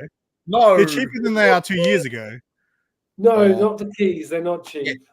But No. give it. First Jubilee, Months $22, later, baby. Some 6 months keys that will are. drop like tomorrow. All right, I'll hey, give I you gotta that. step out because I got dessert. I have to go eat. All right, mate. I'll see you tomorrow, Sean. Yeah. Are you coming, Spidey? I'm 50-50 at the moment. Slacker. All right, Todd. See Nice you to guys. hang out. We'll do You it too. again. Sounds Dave, good. enjoy Yes, sir. Singapore. Let me know. See you guys. So yeah, X-Men guy, my ass. he's like so funny. I was like, I've never heard him once mention the X-Men until now. His whole video Oh. yesterday was "I'm X-Men guy." It was the whole video that he posted. He's like, "I'm Yeah. X-Men." Mark's looking Yeah. at him going, "What? What the fuck are you on about?" Like, I'm so far behind on Simon's videos. his whole When you video started says, saying, "I'm X-Men guy." I love, and he's trying to name like all these series, and Mark's looking at him, and Mark's doing this. Like, what's going on? He's like, I just don't pay attention to him anymore. Every video you watch, it's hashtag this, X-Men this, or freaking it's something new. He's Aussie comic Tom. That's what he is. Yeah, Except he's not that excitable. that's right. And he He doesn't doesn't have that much knowledge. I was gonna say none, but yeah. Yeah. I'll give him he's got some knowledge, but I don't know how much. I'm glad you got the package, Spidey, though. That's good. I'm glad you got that. Yeah, that was because when I'm thinking, I'm like, hang on, that's not your address. I'm realized, you probably sent it from work. I've started doing that because it's like I've realized it's probably not a good idea to let everybody know. You know where I am, but I don't want everyone to know. Yeah, no, That's exactly right, Dave. I don't even get packages sent to my own house. I get them sent to my parents. Oh, good effort. So that way no one knows. But yeah. Matt, So what have you got going on? What's next? I mean, you and I, Sean, we know what we're doing. We've got. Like, Yeah. What's the other? What are you both or the other? I've been watching your statue series, Spidey, yeah. and I'm definitely going to be putting your name down for the statue reviews. I Not during- gave up on that because it's no competition because Gem Mint wins it every year. No, but you know what? Even if you don't win it, being nominated is still the right thing to do. I've been nominated all 3 years. Yeah, well, that's the thing. You must get subscribers from that. Sure, I don't actually. I don't. Really? The first year I did. Second, actually, no, sorry, they didn't do it first year. Second year, they put it on, and I was on the ballot, and I got to the finalists. I might have got maybe 2 or 3 subscribers at most. Yeah. And then third year, obviously, Gem Mint won it again. Because the thing is, though, like, he's always going to win it. Yeah, he's got 100,000 subscribers. And fucking the other guys that were nominated like last year had between, I think, maybe 1,500 to about 3,000 or 4,000, and I'm sitting at like 500. Yeah, and he probably gets the statues for free as well. No, the fact that you're on the list, though, like come on, like that's a big achievement. Mm. But I'm surprised I've got a lot of support in the community of a lot of guys pushing me and things like that. But at the end of the day, you look at it and go, even if only 1% of Gem Mints vote, I'm still screwed. It's a numbers game. But I think if you get on like Mark's show and Rob's show like you do, even when I do, that's when you get big pushes of subscribers. Exactly. Yeah, I don't get that anymore. So how did you do with that? You need to start collecting slab books, Spidey, so you can actually fuck that. You don't do any slabs, do you? Nah, I destroy slabs. I like that series. I was doing that series of you breaking them open. I need to do some more. You jumped out. You were ahead of the curve because then everyone else started doing it with the whole issue, everyone opening them. But you were ahead of the curve well with that. Well, it's funny actually because my first ever Halo slab cracking was on Simon's channel. Yeah. Because I said to him, because I knew he wanted to do one. And I said to him, like, I picked up a Devil Dinosaur #1 for like $50 or something. But I just wanted the book anyway. Yeah. And I said to him, like, somebody was selling it for like $50. I'm like, fuck, I'll just buy it. It's $50. Who cares? I want the book anyway. And I rang him and I'm like, do you want to come over and you want to do it on a video?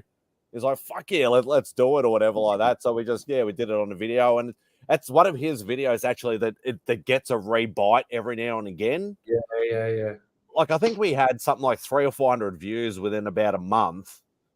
And then all of a sudden, Simon had messaged me and be like, oh, I just got another 100, 150 views on it sort of thing. Oh, I've got another 20 or 30 views on it. It just keeps coming back. But that was the first ever Halo slab cracking on YouTube. Nobody else had ever done it. What was the grade? You're a bitch to crack. Some of them. They are. I hate them. I've risked a lot. I've done it a few times. I had an FF1 in a Halo slab, and that was a fucking scary thing it got stuck and it was hard to get out. The worst. Yeah. Well, it was like a 6 or a 7.0 or an 8.0 or something. It was a fairly mid to high grade book. I actually did chip into the book as well because I didn't know what I was doing because it was when I was taking it out of the inner well. Yeah. It just tore because it's so thick. It just cut into the book. Yeah.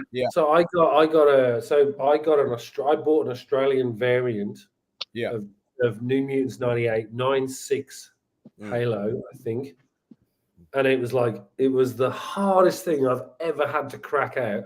I've done CBCS, I've done PGX, I've done CGC, and just glue. That thing is it's like glue. It's bomb proof, that fucking thing. I cracked 2, but then I sent him to my presser in the States. I was more scared. I left them in a bit and sent it that way. I was just too scared to take it out. Otherwise, well, in hindsight now, if I hadn't known how tough it was to get into it, I would have got out like a super sharp Stanley knife and like a metal ruler and actually like but the thing is, you end up slicing your own fingers off. Like that's the problem with the Halo slabs. Is like whatever you do with it, it's going to chip. It's going to cause. It's just like good on them in terms of like how they the way they seal them. But if you ever want to release that book, it's ridiculous. Like I that, got one that that's a full it was banana a now. 9.6 and it came back a 9.4 Yeah, from wow. CGC. So that's the other thing as well. I always find like you look at PGX, you look at CBCS and CGC are pretty Similar. close. Mm. But Halo. Well, you've watched Rob's conversion videos he's been doing, his series. Oh yeah, I watched. Oh, I that. need to see that. He just released the Who's that, Simon? Rob Rob Fatstacks. Yeah, Rob Fatstacks of comics. He just sent 6 Silver Age Spidey books. They were all slabbed in PGX slabs to CGC for what he's calling like conversion thing, and it was that was the one I was waiting for. They call it cross grades. Yeah, cross grade. Yeah, well, he's calling it conversion theory at the like that's his moniker sort of thing of these things. But the next one's going to be even more interesting because he's sending 9.9s and 10s PGX slabs to CGC because CGC have never really recognized 9.9s and 10s until recently. Yeah. So that's going to be very interesting. Yeah, but sorry, go. Go. No, you go. I sent you a Halo ASM 14 7.5. This is one of the books that you could bring back for me from your thing. And then that was a 7.5. I got a 7.0 white pages. But I sent an FF5 3.5 Halo and it came back a 5. And my presser was like, what the fuck just happened? He's like, this has never happened. Like, how the hell did we go up from a 3.5 to a 5 on a Halo book? He was absolutely gobsmacked. You think it'd be the other way around? It would have gone from I've had PGX that have come back with trimming in CGC. Yeah, like that's always good. When you get like a high grade PGX, send it in and it's got trimming, and you're like, no way. Like, why did PGX not pick that one up?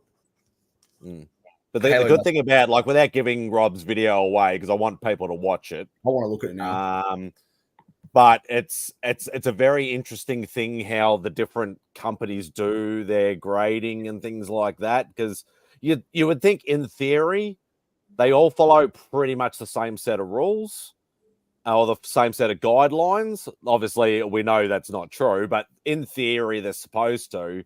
And to watch him have these 6 books in these grades and what grades he actually got back from CGC, like it's not a lot of difference, like without giving the video away too much, but it's just very interesting how they, they go, because PGX has always been the joke sort of one. And CGC is like views. That video's got 9,000 views nearly compared to his other videos. Like that's my point. That's my point, right? Like same thing. It's the same principle.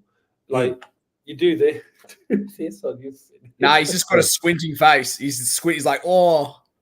No, he's doing this. He's doing this. It's like, not on that one. Yeah, it's all cancel culture. It's all negative stuff and that. But getting back to the slabs, I still actually have, I think, maybe 8 to crack, 8 or 9 slabs still that need to be cracked. It's just coming up with new and inventive ways how to open them. I like the blowtorch. Yeah, the blowtorch I probably went too big too quick, and like that was like my 3rd video, and I'm like, shit, where do I go? The only thing I can think of next is maybe chainsaw. No, you know what you need? Heavy machinery. Something Aussie. Literally get like a. Maybe I just need to get like a VB bottle and just start whacking it and try and see if I can open it with a VB bottle. Try to hack, yeah. Foster's, get a Foster's can or something, just really get the Americans. Oh no! Every time some idiot on one of my live streams is like, "Oh, what about Foster's and that?" I'm like, nobody in Australia drinks that fucking shit. It's clickbait. It's like Foster's open the fucking can. I've got a jackhammer. Bring it and we'll. Yeah, jackhammer. That's what we need. Like a jack. Like literally, let's do a jack. But what's the most Aussie thing that you can think of? Can a croc open a comic? A graded comic like that would be like. Well, I'd have to literally buy Go to Queensland. Oh no, the other one. Can drop bears open comics? Oh god. I'd Yeah. have to literally buy a slab. Drop the comic from a tree. Just go, a dingo stole my baby, and get one of the little dingo diggers and just No, that's got drive too off with your slab.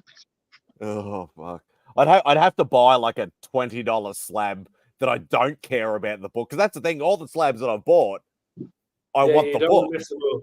Yeah, I don't want to mess the book. Like there are some cheaper books in there, but I've got like a Tomb of Dracula 10. I've got a Hulk 5. Like I've got some decent books in there that I just want to crack and free from these things. I'm gonna go on eBay now and find out if I can Get a just find boomerang and just hack fast that with a Halo. boomerang. Yeah, Oh, yeah. Or I I've could got Get a boomerang. Get a I've got boomerang. the cheap-ass slab Hack with a book. boomerang. a boomerang or a spear Or is that or is something. that bad? Is that like, I don't know, is that insensitive using a boomerang? Who gives a fuck? I No, know. I'd have to I'm put up checking. the caption at the thing saying, you know, I adhere to the I acknowledge indigenous peoples or the something. country. No, it's no, but the thing is, it's like no, I don't think that's the case. You should like surely there's like we just Slab of vegetable Vegemite sandwich. community. Someone should have a slab of Vegemite sandwich. Surely there's like it's get collectors to. What's the other thing we could try? Animals.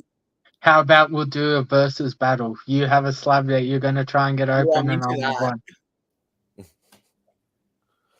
And we'll Yeah, just combine. We'll do a face-off. I'm just going to look for Halo slabs on eBay. I've got On some the Facebook cheap-ass groups, slabs. I've got heaps of Halo slabs. I've got cheap-ass slabs that I got in fucking mystery boxes. The ones that turn into boomerangs, they've just warped. I got it. Yeah, it's crazy. I was either thinking of that or no, I don't have them anymore. I was thinking because I'm pretty decent at using throwing knives. I was thinking about maybe doing it like target practice or something, but I haven't got any anymore. I sold them all. What's the most Aussie thing ever? Tradie. Comics versus Ute. Yeah, shit. I got these fuckers that I was gonna. Just literally do it with the Ute. It's so easy. In the desert, do a fucking I got doughy. these fuckers that I was gonna use in giveaways, but they're CGC. Oh, what's that Marvel Adventure? Marvel Adventure featuring Daredevil #3. You don't look excited about it. I am excited about that. I was going to say that looks like something out of my wheelhouse. That's very me and Mad Spidey right there. You're going, oh, whatever. I don't like that book. It's fucking crap to me. It's that book. And it's Morbius. That's a Spidey book in my things. I'll just add it to the collection. Yeah. I'll crack it open and add it to the collection. What do you need for your Spidey run? What's the last ones you need for the main 1, run? 3, and 4. That's it. Fucking 2 very big ones. Yeah. 4 is achievable, I reckon, if I can find a low grade raw. 3's dropped a lot. But it's still It is I was spewing though, because somebody was selling a raw on one of the Facebook groups for $2,000 only a couple of months ago. I think Jaden got it, didn't he? Maybe. I think it might have been Jaden. But the thing is, though, I'd already done a deal. Yeah, you surprisingly enough, for a couple of big X-Men books from him, and I'd already done my dash. Yeah. But if I hadn't have done that, I would have done that straight away, and that would have been because that was a crack. It's dropping for you, and same for Sean. Like those 2 major books, they're dropping, which is great. Come to dinner tomorrow, Simon, and we'll have a discussion. I've already had Dave ask me if he wants to pick me up any books, and I'm like, dude, never ask me that because I have got a fucking list longer than anybody's arm. Yeah, the thing is, are the wrong place to pick them up. Like I do believe that, and like that's. I caution you on X-Men 1 at Heroes. Like, I do think you could probably end up saving yourself some money doing it through other channels. Like, and not because I don't want to discourage you to do it, because I want everybody needs their key books. My problem is I don't have enough communication with people to do it outside of a show. No, but leverage us. Like the whole point about it is like Our you know, networks, like all yeah, of us. this is the whole point. Like, this is the beauty of the comic community, right? Is that we can source those types of books. You know, I've already got mine. So if that's what you're looking for, then I can sort of like sit there and go, right, there's one here, there's one here, there's one here. It's more about where's your budget, because I think that's actually what drives the result more than anything else, Sure. right? Because you sort of go, right, okay, I've got X to spend, and then it's like, well, how can we as a community find you the best value for your X dollars? Well, my Pun budget intended. realistically is probably around 10. No, don't.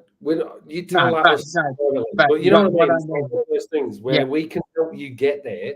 You don't necessarily. Sometimes it's like, I honestly think you go to a show, and having done so many shows, those dealers, you've got a good crew around you this time at Heroes, right? Like, there'll be all of the US folk. There'll be me.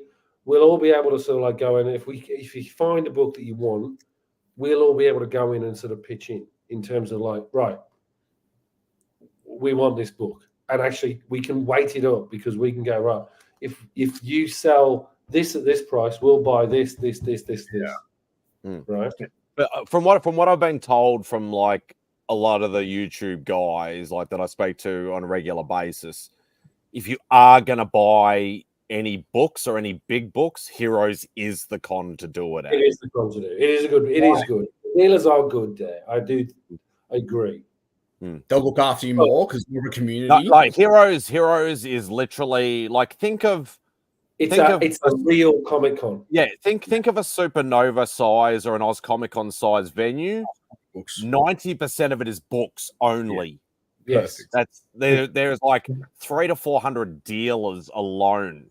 Yeah. Well, look at the creator list. That's the thing that I love about it. You look at that. There is no other comic convention that has a creator list that big. You're making me look at flights now. Except maybe New York, but then everything's obviously blown up in price with New York. No, but New York's got a great creator list, but it's like it's just not the same, because in New York it's all pop culture, whereas if you go to Heroes, it's predominantly comics. Well, yeah, comics and creators. That's pretty much all it is. That's the reason why I was going there for X-Men 1, because Rob and a few other of the YouTuber guys said my best bet of getting one at a great price will be at Heroes. Okay. Yeah. That's the reason I'm going there, with the intention of it. Like, I had offers from people in Australia. I've had an offer from, I'm not sure who the guy is, the letterer. That's normally Justin. That's actually a good price. Yeah, because Justin Birch he's got a 3 point something. Sorry, 3.5. No. It was only what was it? I thought it was only like a 1.8 or something. Oh, sorry. Yes, he had the 1.8. Yeah, he's got a 1.8, but he wanted 4.5. He wanted 4. I think we got him down to $4,000, which is still even US. Like that's I'm not being funny. I got a 6. I think I got a 6.5 for 9 US. Yeah, that's why. Right? Like that is unbelievable. And I'm very hands-on. Like, I want to have the book in my hand, look at it. So that's why I'm going there, with the intention of, if I don't look at the book and happy with it and happy to pay the price. If you don't mind me asking, what are you doing? Money? Are you going to take cash with you? Because obviously, like, cash talks more. What's your plan that way? I've got cash, and then I've got money on the card, which obviously I can just pull out whenever I need. That would work more. But then actually, that's a very good one. So the book that I got at Heroes Con was exactly that. It was like, right, if it was card, I wouldn't have got that discount. It was all cash. And they were it was the same for me last year when I went to the show in Toronto, when I went to Frank and Sons. Everyone cash. Like, I think from one of the guys at Frank's and Sons, I had about $600-700 worth of books, and because I was paying cash, I ended up paying 400. So you're gonna say what, like 6,000 Aussie, 10,000 US that you can really take. No, Yeah. it's more than that, isn't it? Country. No, you No, can only take 10 out 10,000 Australian dollars out of the country. No, Oh, 10,000. no. Well, that's different. So, okay. You're So, on sorry, your, on, 10,000, on that your means you get person, 6,000. you're only allowed to have $10,000 worth of cash. So I'm Out of lucky because I've actually got a US bank account, so that actually helps. No, but Well, it doesn't. We're talking about here. We can't leave the country with more than 10,000 Australian dollars. No, but that's my point. You see, if you've got a US bank account, you can pull out money from your US bank account. Correct. Yeah. I've got a travel card, so Perfect. I can change the money into US money whenever I want. So I've been watching the rate. It's been good last couple of weeks. So I've been changing over money, and then I just go to an ATM in the States, and it's good for what it's been for the last 3 years. Sean, when do you get in? You get in on Thursday night? No, I get in Wednesday night. You get Wednesday night, okay. And where? Actually, don't tell me where you're staying. Are you staying near the convention center? I forget there's other people. Mate, it's just like this is more on YouTube. I forget that it's not just the four of us in a room. Yeah. Fuck. So my bad.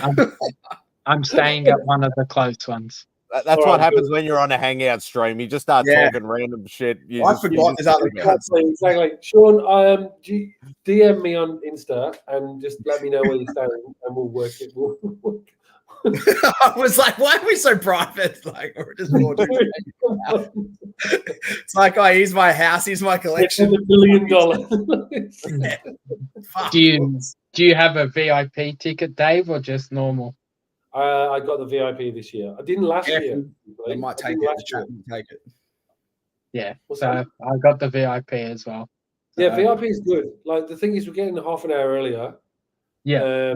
Is there a preview night? I didn't think there was. Is that why you're going on Wednesday?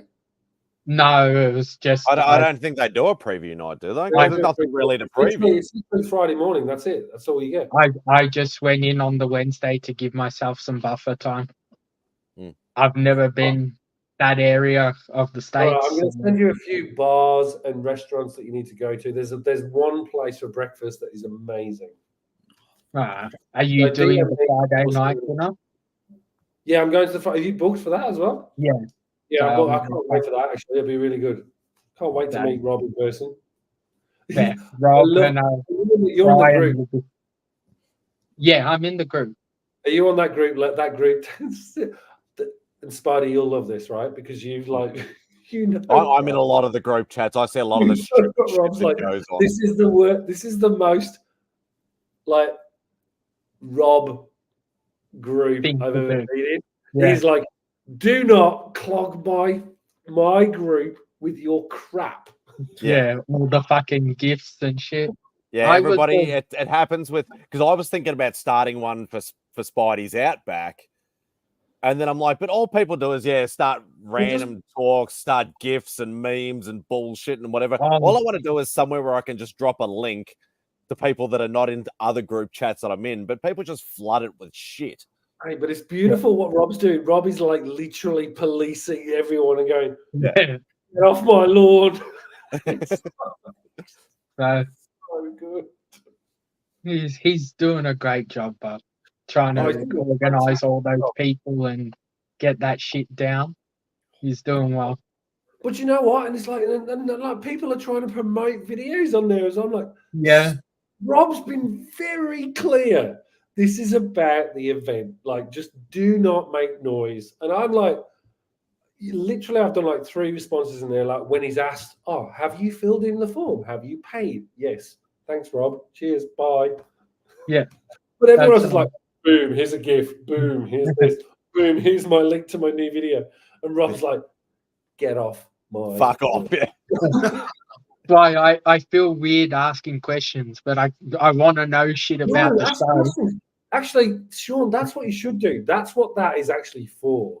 I have. Right? I asked a few questions and people have given me answers and stuff, but so that's good.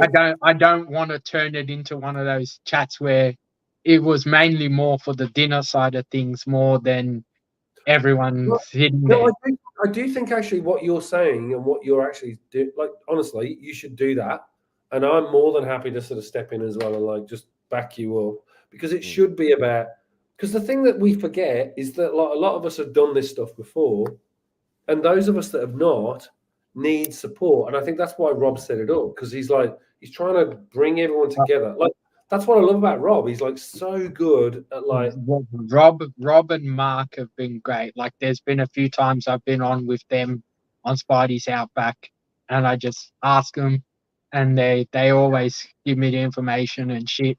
That's why Rob was going to be the guy I talked to. Especially, at first I didn't know you were coming until I seen them add you to the group this week. And Rob always buys, like, especially Big last talk. year, like Rob cleaned up big time last year. Like, yeah, he got amazing 129. He got a giant size one. He got what else did he buy? I think an FF 52. I was trying to come on your stream on Sunday, but normally you're on for fucking 12 hours, and the last 4 weeks you've been on for fucking 2 hours, and you're cutting it off. You've like lost complete like. I'm actually worried about you, Si. Like, come on. Because I work for fucking Saturday night. I'm not getting up till like 11 and 12, and then by the time I get up, you're gone. I don't finish till fucking 4 in the morning, and I'm still watching him on the Sunday. Oh, well, good for fucking you. Yeah, I'll tell you what, the one that I get really annoyed about is like, I'm so like the time zone shift is pissing me off, because I don't get to see every slabs. Like, it's the most annoying thing. Only slabs, yeah. Only slabs, sorry, yeah. 4:30 in the morning is rough. But like, as I've said it before, like, it's so stupid. Like, no daylight savings. It's 4:30 in the morning. When they go into daylight savings, because they do it first for some stupid reason, it becomes 5:30. Then when we're both in it, it's 6:30. It's like, it should be 1 hour swing, not a 2 hour swing. I was lucky that I was on it when it was 2. Getting up at that's one thing. Are they doing is Rob doing an Only Slabs the weekend of Heroes? I'm assuming not. As far as I know, I think he might do something show related, but not guest related. I think, but I think it may be just one of his ones that he has off. I think. I'm assuming they're gonna do the live stream like they did last year. That'd be amazing. Can you imagine doing Only Slabs there? No, not Only Slabs. Last year, I think DJ Lynx and Mark and Rob and a few others. They try to do an Illuminati live stream, and then they end up getting kicked out of the room. I'm pretty sure DJ Lynx is actually, or one of them has actually arranged a proper place to do it this year. We were trying to do, like, because we were talking about it in the chat. We were all like, what do we do? How do we do it? Because we were trying to make the logistics work. And because when I was in Emerald, I managed to talk to the hotel, and they gave me a room. And had I known everyone at that point, I could have brought everyone into the room and used that studio for free. Yeah, well, if you think about it, even if the hotel wanted to charge them something, if there was 20 or 30 people in there, $5-10, whatever each person to use the room to go live. That's why I'm going to be hesitating to do a Spidey's Outback on that weekend, because everybody's going to be at the show, and it's going to be like there's going to be nobody around. So should I even? No. Actually, I think you should do it on because it'll be 8-9 o'clock at night. Because if we end up getting kicked out, everyone will be in their own separate rooms, and everyone will be able to. Like, that might end up being one of your better shows because of the fact that everyone's there. But a lot of people will be out drinking and going to dinners and shit and whatever too. So that's the Saturday night. So it'll work for you. It'll be it will be Saturday. It'll be, if you go live at 10, it'll be 8 o'clock Saturday night. Yeah. So maybe I'll give it a crack, see if anybody jumps on, and if nobody jumps on, I'll just can it. Instead of doing 10, maybe go live at lunchtime, so it'll be 10 p.m. No. I reckon he goes live at 8 still. No, I'll leave it at the standard time. The show finishes at 6 or 7 on Saturday. Yeah, but the thing is, like, literally, like, sometimes some of us might he might end up with the first hour where everyone piles on, right? Yeah, well, Saturday finishes at 6, the show. Yeah, But and then then, everyone like, goes back to the hotel rooms. yeah, Just like but it also depends if anyone's doing the JR thing. Oh, you're doing that though, aren't you? You're doing I'm really contemplating it, yeah. Mm. So that starts at 7 on the Saturday.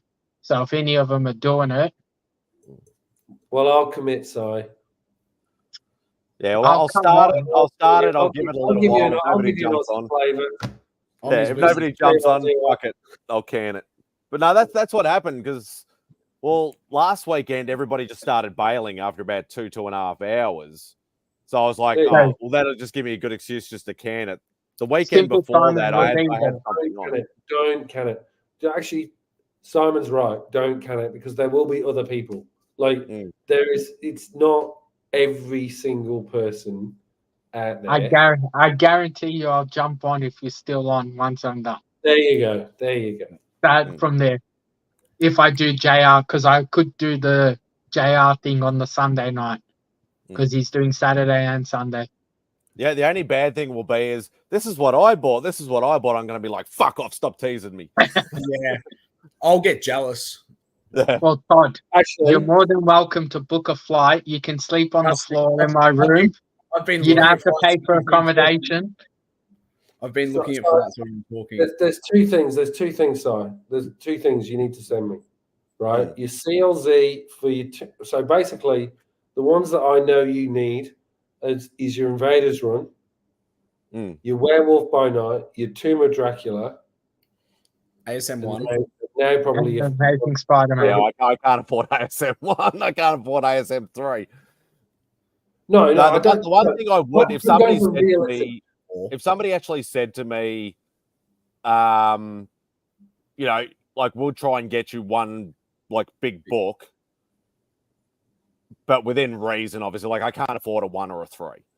It'd either be ASM 4 or it'll be Spotlight 5. They're the two books. Like I've always wanted a Spotlight 5. Sorry. But Spotlight 5 still. If I find a Spotlight 5, I'm buying it for myself. Fuck you. I'll tell you what. So here's the thing. So the type of Spotlight 5 I would buy isn't going to be where you're at. But the thing is, if I see Spotlight 5s and I know the question there is though is like, mate, I don't want to buy something knowing you don't want to put pressure on your friends. Like it's just you know. That's right. That's why I said, Simon, if you come to dinner tomorrow, we'll have a chat and we'll see if we can work out something. You just If I sell you, that's All I can say is two give words. us a budget. Give us a Payment budget. plan. but if I sell you my ASM, if I sell you my ASM4, you'll break it. No, You give break us a just give us a like. What's your top dollar? Send it in private message because there's other people. we'll cover it, right? And then Yeah. we'll work out how you get it. But we won't go above your top dollar. Like that's the way it'll work. And it's better you get the book if we can get it at that price than keep waiting and it just keeps going up and up and up. And then that's the thing. And then we'll just like go, right, whatever it takes, like if it takes you like 3 months, whatever, payment, whatever, right? You just it's like then we'll get you the best thing we can get at that price. Yeah. Right. Because everybody knows, like, I'm a low grade collector because that's what I can afford. And as long as it's complete, then I'm happy. You know, I don't care if it's torn up a bit and it's a little bit tatty and whatever. That doesn't, like, most of my early ASM stuff is fucking low grade stuff. Like, it's my ASM 2 looks like absolute dog shit, but it's complete. And I'm happy with that. Oh, you know what I do for my friend Mickey, obviously. Yeah. So I'm happy to do the same thing for you. So I'm going after the X-Men one. I'm chasing 4 or 5 big books for him. So if, like we were saying, if the dealer has your book, has my book, has something Dave wants, has something, and if we're going here, we're going to give you this much for these 4 or 5 books, we're more likely to get a great deal on these books than we are going, Dave's going to buy his own book from his own person, I'm buying my own from mine. And that's what I did last year at Toronto with Mickey, because he wanted all these books. He sent me fucking screenshots of the books he wants. I looked around, I found him. He's up at crazy times in the morning, so I was calling him. I found this at this. And he goes, yep, get me that. I work out the best deal I can work out with the guy selling them all. If we were happy, we took it. If not, moved on. But Simon, don't overstretch. Like literally, you just got like set a number, give us a number, and you know what's good about that is like literally everybody that's there is gonna like go hard in terms of trying. Like I did it for I can't remember who I did it for. There was I did a trade on that Deadpool, that New Mutants 98, and I was basically going hard in terms of trying to find the books that he wanted to trade, right? There were a whole bunch of Batman books. I think there was the first Man-Bat in there. There was the classic Neil Adams Batman cover. And I managed to get him at a decent price, right, for him to be able to do that trade, right? That is how he worked it out. But what you have to do is just be very clear, right? It's like anything in life. My limit is here, and then let the team go in and smash it and just get you the best deal that they can possibly do, and we'll do it. Like I can see a Marvel Spotlight on the horizon, but it's just, you need to know a number, right? Because otherwise you just can't do it. Like you could, I know what you mean, because obviously I haven't been looking at like eBay last sales or anything like that. It's been in the back of my mind for like 5 to 10 years trying to find this book or trying to get this book at the time when I can afford it and so on and so forth. I have noticed in recent times a few of the Facebook groups, there's been a few people selling them between sort of $1,200 to $1,500. And I'm like, that sounds like a decent price for me. Obviously, if I can get one that's a little lower grade and it's cheaper than that, then I'd be happy with that. Like, as I said, like I'm not overly fussed on the condition as long as it's complete. So like brass tacks, if I can get one for like $1,000 or less, I'd be fucking laughing. Oh, yeah. But in saying that, you might go there and there might be freaking 100 copies of it for $500, and but I don't know any better. That's the problem. So I suppose it just depends on what GPA is and all that sort of stuff. So that's our goal. So Marvel Spotlight 5. That's it. That's 2.0 is about $1,000 Aussie. 700 US is fair market right now. Graded though. That's a graded copy. Right? That's a 2.0 roughly. It's just a trick, right? Like where you end up like I don't believe in this idea that raw books should be priced the same as a bloody. No, I definitely agree. 100% not. Because it's such a risk factor. I never pay that. And then maybe 700 for a 1.0 kind of thing is kind of roughly what Go Collect's trending at the moment. Just to let Simple Simon know, I will be coming on, and I will be rubbing all the new ass books that Simon would bought in his face. I'm going to show him all his X-Men books. I'm going to buy the whole run for him. At like 50 cents a book. I'm going to be buying up all the X-Men Annual 14s just so Simon can't corner the market in Gambit. No, I'm going to buy. As long as you can save one for me. I still actually need that damn book. Yeah, I've got one of those. I have a 266. I just can't. I just haven't. I'll get an X-Men. It's like, oh my god, this is the stuff. Like it's so funny every time I get on a stream with Bad Spidey. There, it's like, oh, do you need that book? Yeah, okay, here you go. Told you. Long as I'm just gonna buy Batman Adventures 12. I'll buy like 3 or 4 copies to bring back. But he let it slip that it's pretty much the book that he's paying on. Yeah, I know. What? But I'll sell them for cheaper than what he's paying for his copy. Just to You'll find a cheaper one there than the one that he's paying off. Yeah. Is that the first Harley? Batman Adventures 12 first Harley, right? Yeah. I need an upgraded copy. Yeah, I need an upgraded copy for myself. So find out what grade Simon's is if it's a graded copy. If he's got A I'll 3.0 ask or a Bob. 4.0, buy like a 9.0 for like half the price. I'll just get Bubs to tell me all his 5 books, and I'll do a video while I'm there. These are the Actually, questions I'm getting. who are you looking forward to meeting the most? Like, here's the thing: I can't wait to meet Bubs. Like, I'm Oh, so yeah. excited to meet Bubs. He makes me. I was So- gonna say, but I'm gonna. He makes me laugh very hard. The top of my list is Brian, just Yeah. because he did something for me last year. So he's top of my list. But Bubs, Russ, Rob, Mark, I would say the top of my I think the And top of my three- list Free would be 3P Louis is there too. yeah, three. Oh, so I have a lot of favorites because obviously I've known these guys a lot longer than you guys Yes, have. But Yeah, exactly. Remy would be one of my top tier guys. Remy is my brother. I love that guy to death. He is an absolute legend.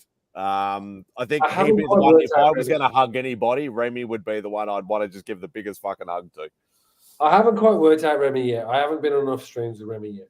Remy's. It's one of those ones where Bob's has got this like weird sort of. He's got a dad sense of humor, a dad joke sort of sense of humor. It's an English sense of humor. It's like he's that dark sort of humor, dry humor. Yeah, whereas Remy's is like this weird, like not weird. That's probably the wrong word. But he's got that like, it's out there type of like, I don't like. It's not English humor. It's like American humor. Like, and so I get it, but it's like it's equally like that came out of nowhere. Like, it's, Remy is like that. Remy is absolute gold. Yeah, Remy I'd love to meet Remy. Rob, obviously, I'd love to meet because Rob, has done so much for me. Mark the same. Mark's done so much for me as well. And then like a lot of the other guys, like, and I'd like to meet guys that I don't really get to, like talk to as much. Because there's some guys, obviously have different schedules, can't jump on the live streams as much and things like that. But there's probably about at least 10 or 20 guys that I would absolutely love to meet in person. But yeah, Freaky Louis is another one. Like I'd love to give that guy a big ass hug because Louis is a legend. I'm not even entirely sure who the fucking 40 people that are coming. I'd have to have a look. You'll have like you'll know them straight away. You'll know them straight away. Yeah, that's the other problem.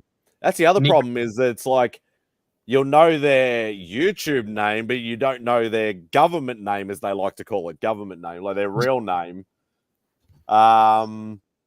You like see the name and go, "Who the hell is that?" And it's like, "Oh, that's ABC Comics. Oh, I know that guy." But it's so funny. You struggle with that whole piece. Like we've all got our own like AKAs, right? Yeah. But it takes so long to learn people's names. Oh, there's still guys I know their face to their like alias name or YouTube name, but I have no idea what their first name is. What was it? Bubs called me the other day. He's like, "Hey, how you going, John?" Great, Bubs. Great. Do you know what Bubs' first name is? No, because it's the same thing. I'm like, whatever. It's Andrew. It's Meta Rob going. I think he might be. I think he is. I think he might be. That's I Roger. Roger is. I think he. Yes, no, he is. Because I was chatting to him. Because I was on his live stream, and he was like, "I'm going," and I was like, "I'm going too." And then we ended up connecting on Insta. A great person just to have a conversation with. Yeah, we ended up connecting on Insta, and he's like, "Right, okay, we're gonna catch up." He is going for sure, so that's good.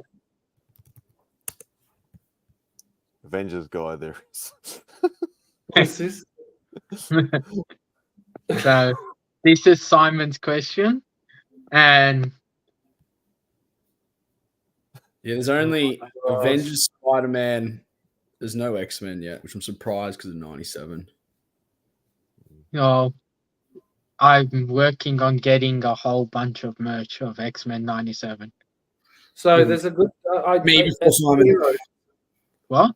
A whole bunch of T-shirts at Heroes for X-Men 97, and I passed them up because I was like, "Oh, who gives a crap about X-Men 97? It's going to be shit." And then before it came out, right? Now it's top tier Marvel. And I'm like going, "Oh, It's going to be absolute dog shit. It's going to be like. Surprisingly, Have you finished it, And then, Sean? like, literally, I watched it. I was like, "Holy Sure, crap! This is like." Oh, this is careful. like- He hasn't finished. There's the thumbnail. There's the thumbnail. What are you doing? Why are we streaming? I told you to finish that weeks ago. I'm up to episode 8. Oh, So, you're killing me. yeah, I'll watch 8, 9, and 10 hopefully on the weekend. Oh, have you not watched it yet? No, we've got to be careful. He hasn't finished. I'm up to 8. Episode They all 8. die in the end. No, just joking. It's all. I've got an idea what 97, you happens. haven't watched it all yet. So I've been working my ass off to make sure I get all my work done before I leave.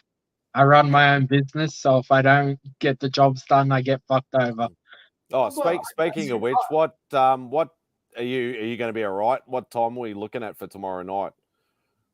Me, right now we're looking at 7:30, but if Okay. it's shit weather like it seems like it is going to be, can probably do earlier.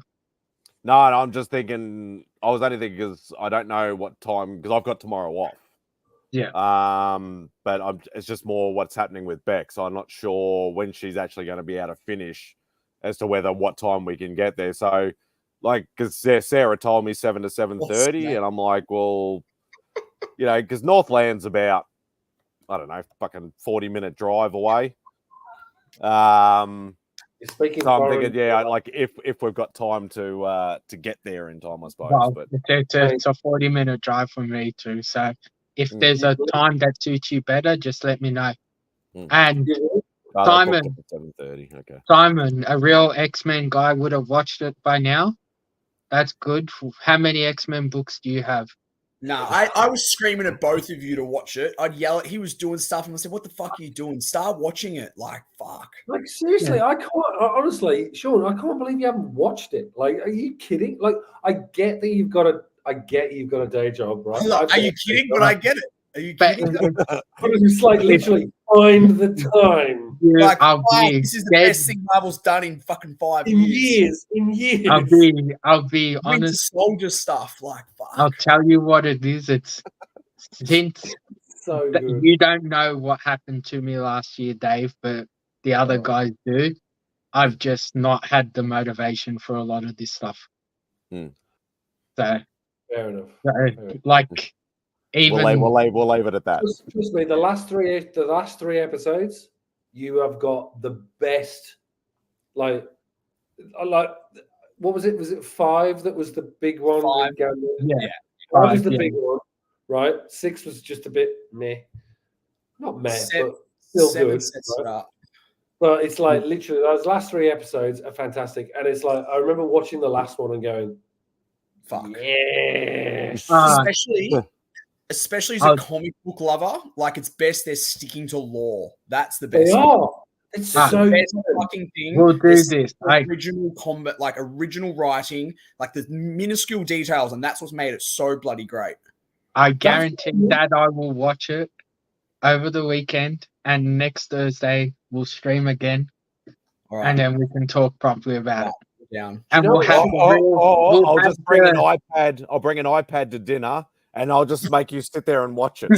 We'll have Yeah, the We're real eating Palmers. You can watch it. we'll have the real X-Men guy on, so he can explain it all to us in Can you detail. explain the characters, who they are, and their backstories? So he can talk about every single issue in detail in terms of the first appearances and which ones they relate to, particularly in terms of the Barry Windsor Smith issues, which I'm sure he knows all about. I don't know if Yeah, you guys 'cause he'll be No, on Barry- CLZ isn't that a looking up clothing every brand? character.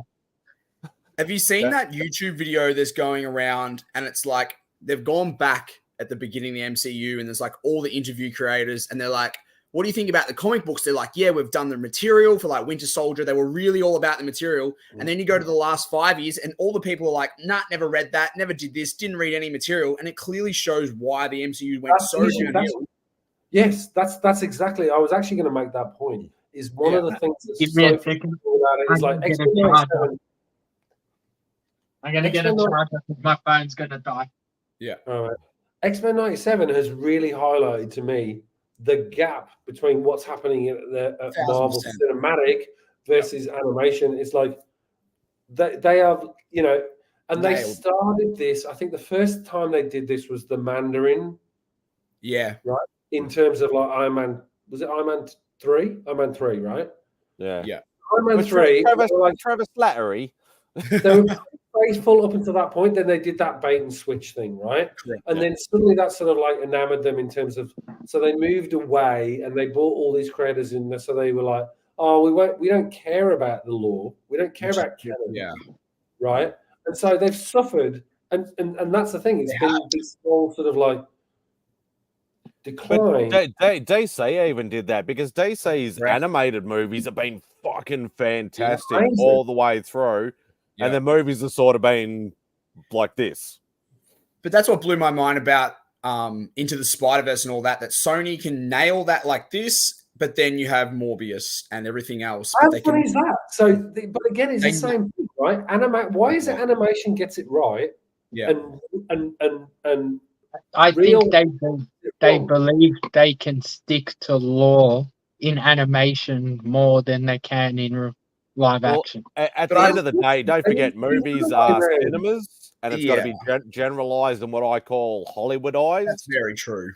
Whereas animation is straight to media, straight to Blu-ray, DVD, and all that sort of stuff. What's funny about that is like, why don't they do so? At the very least, they should at least do like 2 like parallel streams. One which is like, you know they don't have enough money, so they do like a Werewolf by Night special, or they do something which was like fucking fantastic. I love that. Fantastic. That was my favorite project from Marvel for years, and you could tell because the guy I can't remember his name, Michael Giacchino or something, was passionate about that project. He was passionate. It's the passion. He loved the comic books.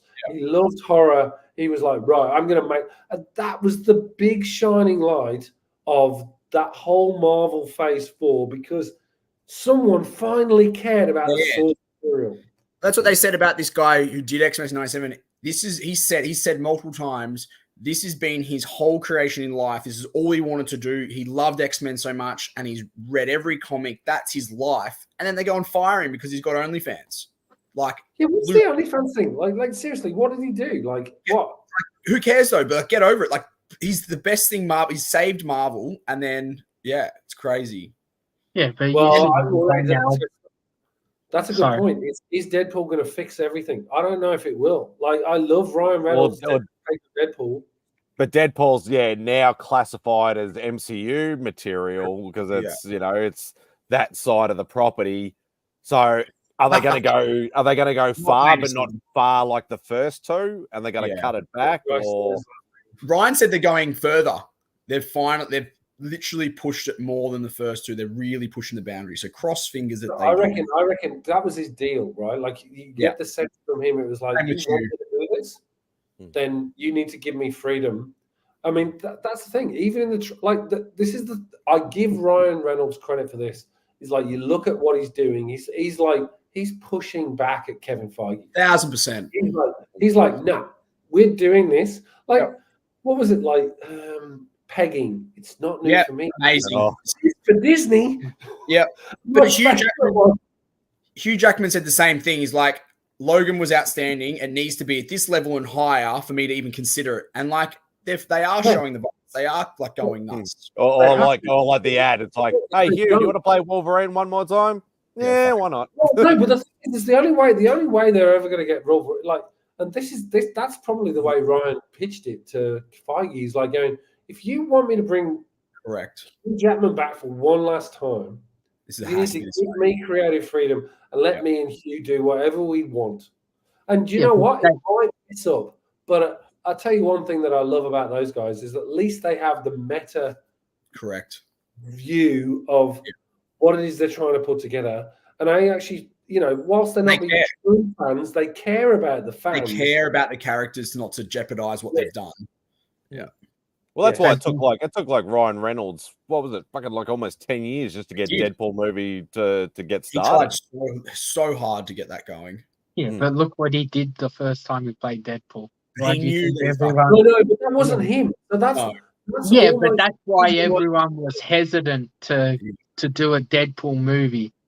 No, because but that's why he did it. That's why he did the second Deadpool movie, because he was like, he was like, I think he was genuinely excited. I I also agree. think he was genuinely excited to do Green Lantern, but He again, was. the Yeah. studio fucked it up. Yeah, Yeah. and that's the big problem that we have with Adam West. superhero movies is the studio gets involved. Yeah. And they get involved at the end of the project and fuck it. Yeah. It's like So- I a really interesting thing. I'm doing a video on Dazzler at the moment, right? So I really hope Taylor Swift is not Dazzler. I really What do. the fuck reckon is they I will. guarantee she They're will be gonna- Dazzler. I guarantee it. I'll put money on it too, unfortunately. Yeah. It's No. like it is the perfect storm. They're It best is- friends. They hang out. There's too much. I'd like it if she's Dazzler and she's in this movie and then they kill the universe and she's no longer Dazzler. Because they'll get It's all the funny. No, Swifties they come won't. and go watch They it. would They never get do all those that. people. Yeah. Mate, I'm telling you now, she will like it is too big of if that deal has been done, right? It's too big a deal to have her die off in this. It is like No, think but about not it, right? to die it off, is but literally what they tried to do with Dazzler in the first place, but with someone who can absolutely smash it. Yeah. I think sometimes they try to get too many fucking characters into a movie. It's gonna be A so many. Deadpool and Wolverine movie, you don't need any other fucking No, but names in there.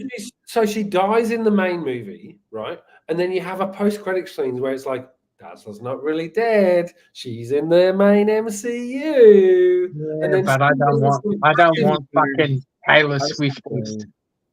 Fucking Taylor Dazzler. Like, I tell you what, like, can you imagine, like, if you are trying to reinvigorate your franchise, Yeah. right? All the Swifties Then come to you watch would- it.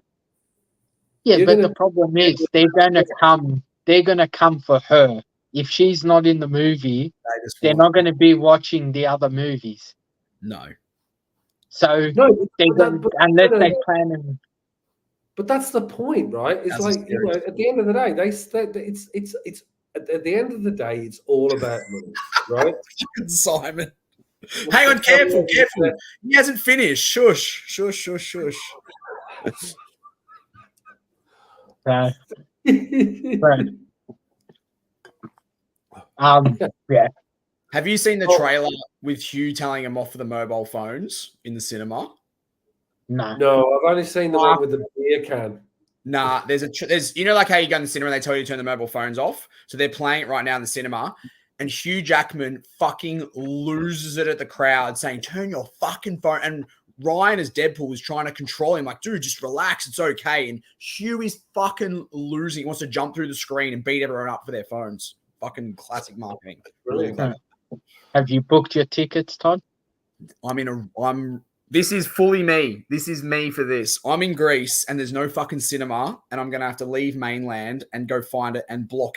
Not even maybe even go on the internet. That's how like worried I am. Hang on, it's July 26th. 25th. Yeah, and 25th. I'll be working in Greece and there'll be no Hang cinema. on. When is that? Like, I reckon I'm in San Diego. It will be. You would be. It's Will be. close. It's close to that weekend too. It is that week. I was in New York for Infinity War and I saw that, and that was pretty crazy because they were losing it in the cinema. For Mate, Infinity. it's the weekend of Comic Con. That's wild. Yeah. Can you imagine? Oh my god! That'd be an Marvel's amazing not, experience in the cinema. I'm gonna Marvel's go not and coming see to it, San Diego. SCC At Comic Con. because Marvel's supposedly not coming to SDC. Really? Really? Yeah. And either DC. Why are you going now? Are you really? Maybe Ryan Reynolds will cosplay as Deadpool and walk around and see if Imagine anybody fucking recognises him. They Well, fucking would too. James Gunn has said 100% that he's not going to SDCC. Why? I don't know why, but he said it. He tweeted it or Instagram, whatever. Is I Superman think this a year or couple next of year? weeks. Superman is, I think, early next year. Next year. It's not And really he- Superman, it's not my Superman. It's He badly- did. He just announced that Deathstroke's in his DC universe Which because he Deathstroke? did. Is it going to be Manganello or somebody No, else? it didn't say who it was going to be. It's just a photo of Deathstroke, and it said one of your favorite, villains is coming to our universe. I have a real issue with Deathstroke. He's like not a very nice character. Well, when we met Joe, when he was here, we asked him about the whole Deathstroke thing, and he said that the plans they had for him in that trilogy, in Jack Snyder's trilogy, was fucking crazy. The storyline they were going down. So it would have been interesting to see what they actually did. But there's so many stories and rumors and shit going around everywhere. It's hard to know what you believe and what you don't anymore. I can't believe Marvel or DC are going to SDC. You shattered. You rocked his world. Like, why would they? It's the first year I'm going. You're not going. Yeah, I would double check it because I was contemplating doing San Diego instead of Heroes when I was looking at flights. Nah, and then but I'm presenting. Like Neville and I are doing a panel, so we don't like. Yeah. It doesn't matter. But it's like it would have been nice. A bonus. Yeah. I've been reading the rumors since like January that they weren't going, and New York? I don't know about New York, but I know SDC. James Gunn said 100% he's not going. No one does New York. Like there's very few panels at New York. Wasn't there the one where Toby Maguire was, or no, Andrew was there? Was that the one that Andrew was at it when he rocked up and then he asked a question in the crowd? That was SDC. SD. I'm pretty sure. Always SDCC. I thought it might be New York, considering being Spider-Man and like having him there. So no, it's always like that's why. Bye, X-Men guy. X-Men guy act. What are the odds to get a tattoo, Simon? X-Men guy on your butt, on Rogue's butt. I can't wait for it. So, what's your thoughts on Pascal as Mr. Fantastic? What? I can't stand. I like him as an actor. I don't think he's the right. He's not right. He's not right. He's not right for Reed Richards. I like him as an actor, just not as Reed Richards. He's not right for Reed Richards. I think the rest of the casting's good. I just think I like the Thing. The wrong person. Yeah, I think the Thing is good. Yeah. I think Sue Storm, the character that plays Sue Storm, perfect. I think the Breaking Bad guy's going to be. It's going to be Doom and Galactus. The Breaking Bad guy. Who do you reckon he's going to be? The bad guy from what's his name? He's Breaking Bad cast. You're not talking about Brian. You're not talking about the older guy, Brian Cranston. No. Aaron Paul or Frank Gusto Fring. What's his name? He's in Mandalorian as well as the bad guy. I don't watch Star Wars, so I can't help you. Gusto, what's his fuck? The African American with the glasses. You're not talking about Giancarlo. Yeah, Giancarlo Esposito. Yeah, so he's been cast for something. He's a TV show. He's confirmed. He's getting one, but he's a massive Marvel. But he wanted to be Xavier or Doom. He wanted Xavier for ages, but now that we're probably not getting that because he's going to get his own show, and he reckons no one's going to guess who he's playing. He came out like a day ago and said no one's going to guess, and he's getting his own TV show. Yeah. I know that he said that he wouldn't take a Marvel role because they've been trying for years to get him to do a Marvel role. And he said unless it's something interesting and big, he wasn't going to do it. But to me, him as Xavier is a very, very bad decision. I want the guy from Peaky Blinders for Doom. Killian Murphy. He's already been picked. Galactus has been picked. Yeah, Galactus, and Yeah. his voice So is the- phenomenal for Hey, his Galactus. voice is perfect for Amazing. brilliant. Yeah, Like that I do agree. That's the best piece of casting I've seen in a long time. I agree. He's Um, I reckon perfect. Morgan Freeman for Galactus. no, He's got the same. He's got a similar voice. His voice. You listen to Ralph Ineson's voice. Actually, Yeah. let's see if we can bring like. Are you? You're not monetized, are you? So we can do this. No. He's I got like a don't little even steering enough. wheel that plays It is astounding. Like, And then the Hunger Games, the recent Hunger Games movie is now the X-Men writer for the new X-Men movie. I haven't seen it, but everyone's praised that movie, and now he's the official writer for the new I X-Men haven't movie. seen it. I've seen the originals, but not the newer one. I don't care whatever they fucking do. The X-Men movie has to be cast the right fucking characters as they are. None of this freaking change race, change shit. I loved how X-Men 97 ripped on like the Fox universe, like the yellow and like the black duck. They were the clever writing in it. How they ripped on the Fox universe was very clever. They did that. They just, I will fucking boycott it if they start changing shit in that thing. Wolverine is a chick. But I don't, if it's X-23, I won't mind.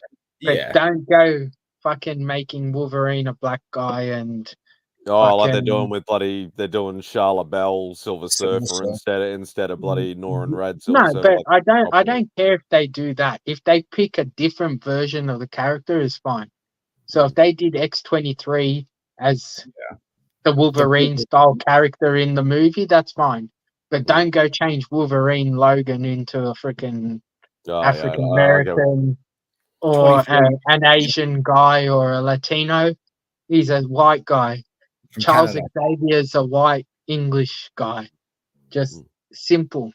It is So what they it is. nailed them back then. They nailed them very well. So you got to stick with what it is and leave it. There's enough fucking characters in the X-Men universe for everyone to be represented in a fucking movie. You don't need to go changing your main characters when you don't need to. Passion. Or just bring out Morph in live action, and he can be everybody. I'm gonna try something. Wolf, I'm gonna show you Ralph Ineson's voice in the Green Knight, and then So you're going good. to realize why they've cast him as Galactus. So let me see if I can do this. Yeah, here we go. Because you're not going to really see his face as Galactus. Maybe just a little bit in like his face of it, but his voice It's just his voice. So can you? How do we do this? Does this work? So you're gonna try and share screen. Well, let's see if we can hear it anyway. Worst case, because it's literally all you want to hear is the voice, right? Yeah.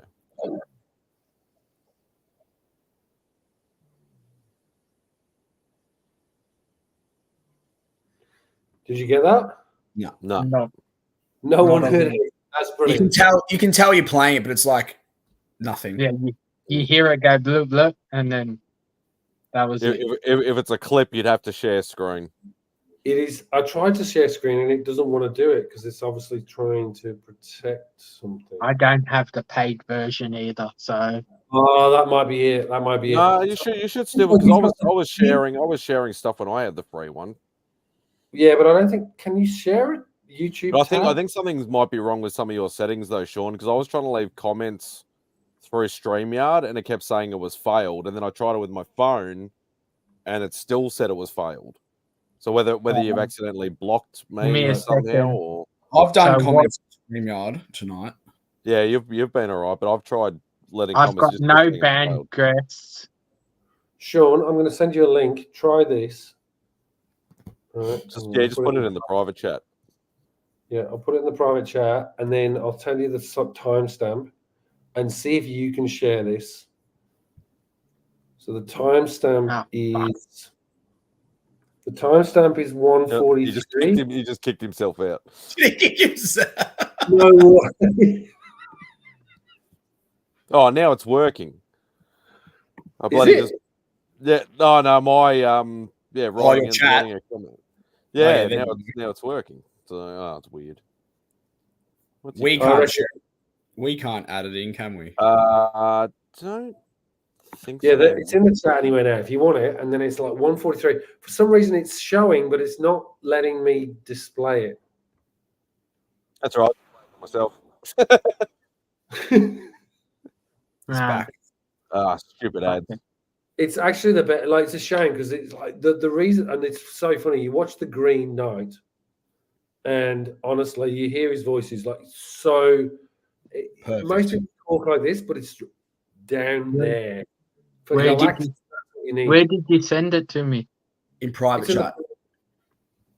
And how the fuck do I get to private chat? It's up the top left next to comments. All I've got is banned banners and comments. Yeah, so next to comments is private chat. private chat. No, I've got banners next to No. comments and brand. Oh, that might be. So, who do you both I pay don't have- for? But I Nah. can see private chat and I don't pay. So who am I supposed to be listening to? Because the guy that just chopped the guy's head off is Dev Patel. Yes. So you're supposed to. 143 All right. is Yeah. like literally. He chops the guy's head off and then he starts talking, and Oh, that's hang on. you get a So real 143 the time mark, you mean? Resend it, Dave, because I just got the message from Todd, but I didn't get a message from you. Because he kicked himself. And he's in Final Fantasy, the new Final Fantasy, and everyone's raving about him in that too. Yeah, apparently he's really good in that too. All right, so all I have to do is just click it on it. And then share it.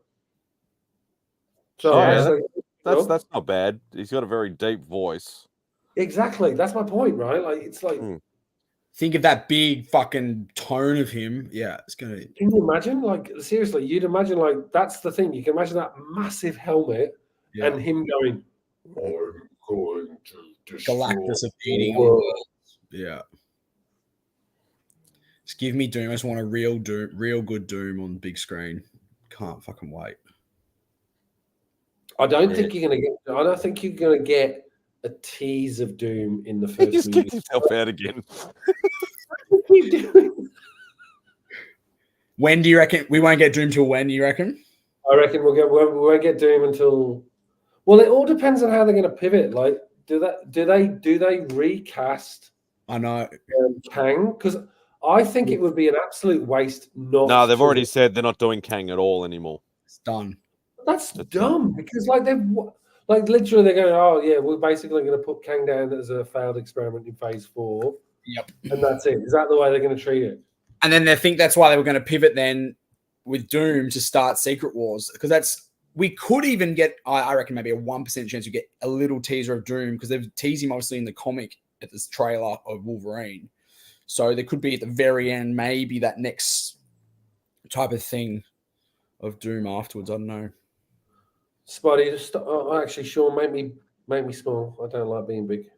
You don't like me? Make me small. Make me small. Big's for my show, not for yours. But that's the thing though. Like, regardless of whether MCU or not MCU, they've done Galactus, they've done Doom, they've done Bradley. Kang. Yeah. Bradley, they've done Galactus. I'm just saying, like, regardless of all that. Hey, Hey, Cliff. Cliff. Get Cliff on. What's Yeah, send him the link. another big bad you could do? Son, So you get like Doom, Galactus. Apocalypse. That hasn't been done. That has like no, regardless of being bad or good, Yeah. that hasn't been done. Yeah, you've done Apocalypse, you've done Doctor Doom, you've done Galactus, Sinister hasn't you've done been done. King. No, but Sinister hasn't been done. Sinister would be great. Sinister would Mad be epic. Friday. And Send there's Cliff the rumors. link. There's rumors they're saying that Sinister will be hopefully the bad guy for the next MCU X-Men movie, which could be great. But No, even listen, then, I think they need to use a smaller villain for the Mole first Man. X-Men movie before you start using Yeah. Sinister. no, you need Sentinels. Like literally, you need to do Sentinels right. They have That is never X-Men. done Sentinels No. right. Yeah, but I even Sentinels, you need to build up to the Sentinels. You need them. So you got your villain. Sentinels is your second movie. Sinister is your third, fourth Yeah. No, movie. I actually disagree with you because, like, literally, if you think about it, right, like Magneto's already been established, so you don't have to worry about that, right? Like, he's like We're already flogged there, in. right? The Sentinels have never been done correctly, Yeah, and but they are literally the perennial issue. Like, that's humanity versus mutants. Like, that is the story. So Why X-Men 14 is so important. yeah, it's like why? And they were X-Men 14. Like X-Men 14, it's so early in the run. It is perfect, and then literally do them right, and then keep them throughout. Because the other thing is, then you can go from like basic Sentinels in the first movie to like Nimrod and like Master Mold and all that. Like you can just keep going.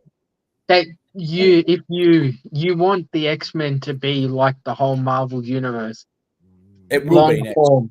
You don't want it where they're doing all their big stories straight off, and No, but it's then you start story. Like, getting the Sentinels are always there. That's like how humanity protects itself. It's not like the Sentinels are never like they didn't. They have never changed. They are like literally just stay the same. but you know that Disney will fuck it somehow if they use them straight away. I think the plan is what I've read, and it's all, as you know, rumors, but that they're meant to like finish up the MCU sort of thing, and then it's just purely going to like X-Men. Like that's going to, because it's so big. Like there's so much stuff that They need to reboot the universe and that's why just they'll have an X-Men unit. and leave the X-Men separate, but it's not going to happen. Guaranteed. It's not going to make them money if they have the separate universes. Talking about young Avengers. The way to think about it, right, is that they're going. So in the same way they did with Infinity War and with Endgame, is that they literally like that was almost like their pivot point. Then they experiment, mess up, they realize they've screwed it up. So now they're going, right, we're going to go hell for leather to this idea that we're going to go for incursions and we're going to completely wipe what we've got. We're going to set up the next thing in the new universe now. So that actually they get to redo the whole slate.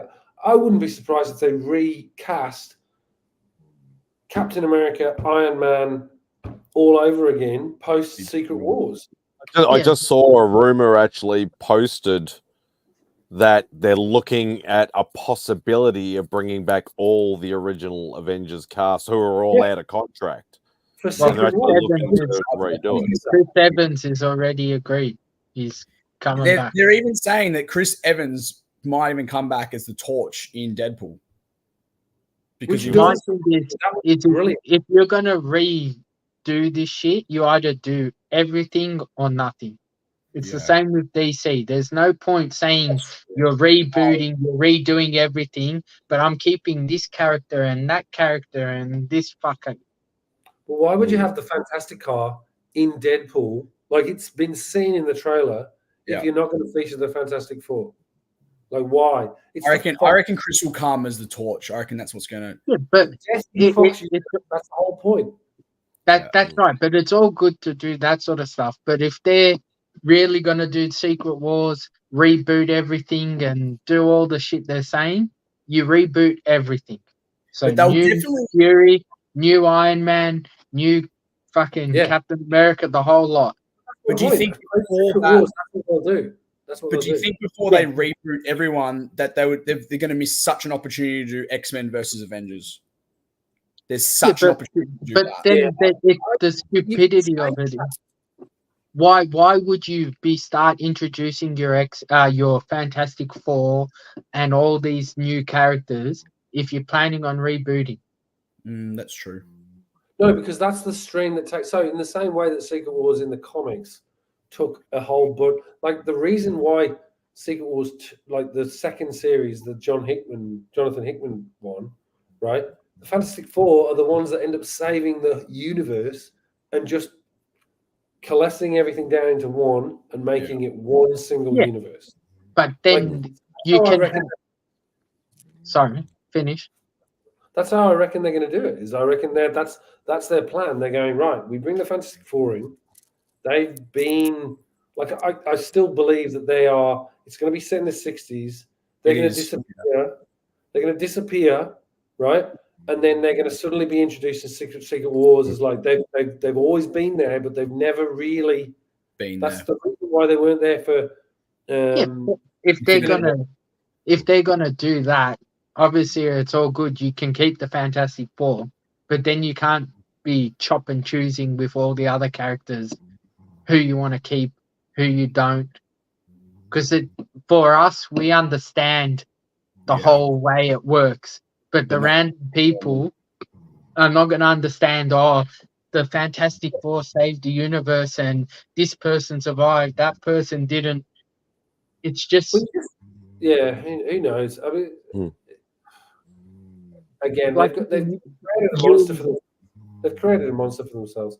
The thing that I was saying, we're talking about big bad. So Annihilus is missing. I was actually going to say, instead of Doom or Galactus, do Annihilus.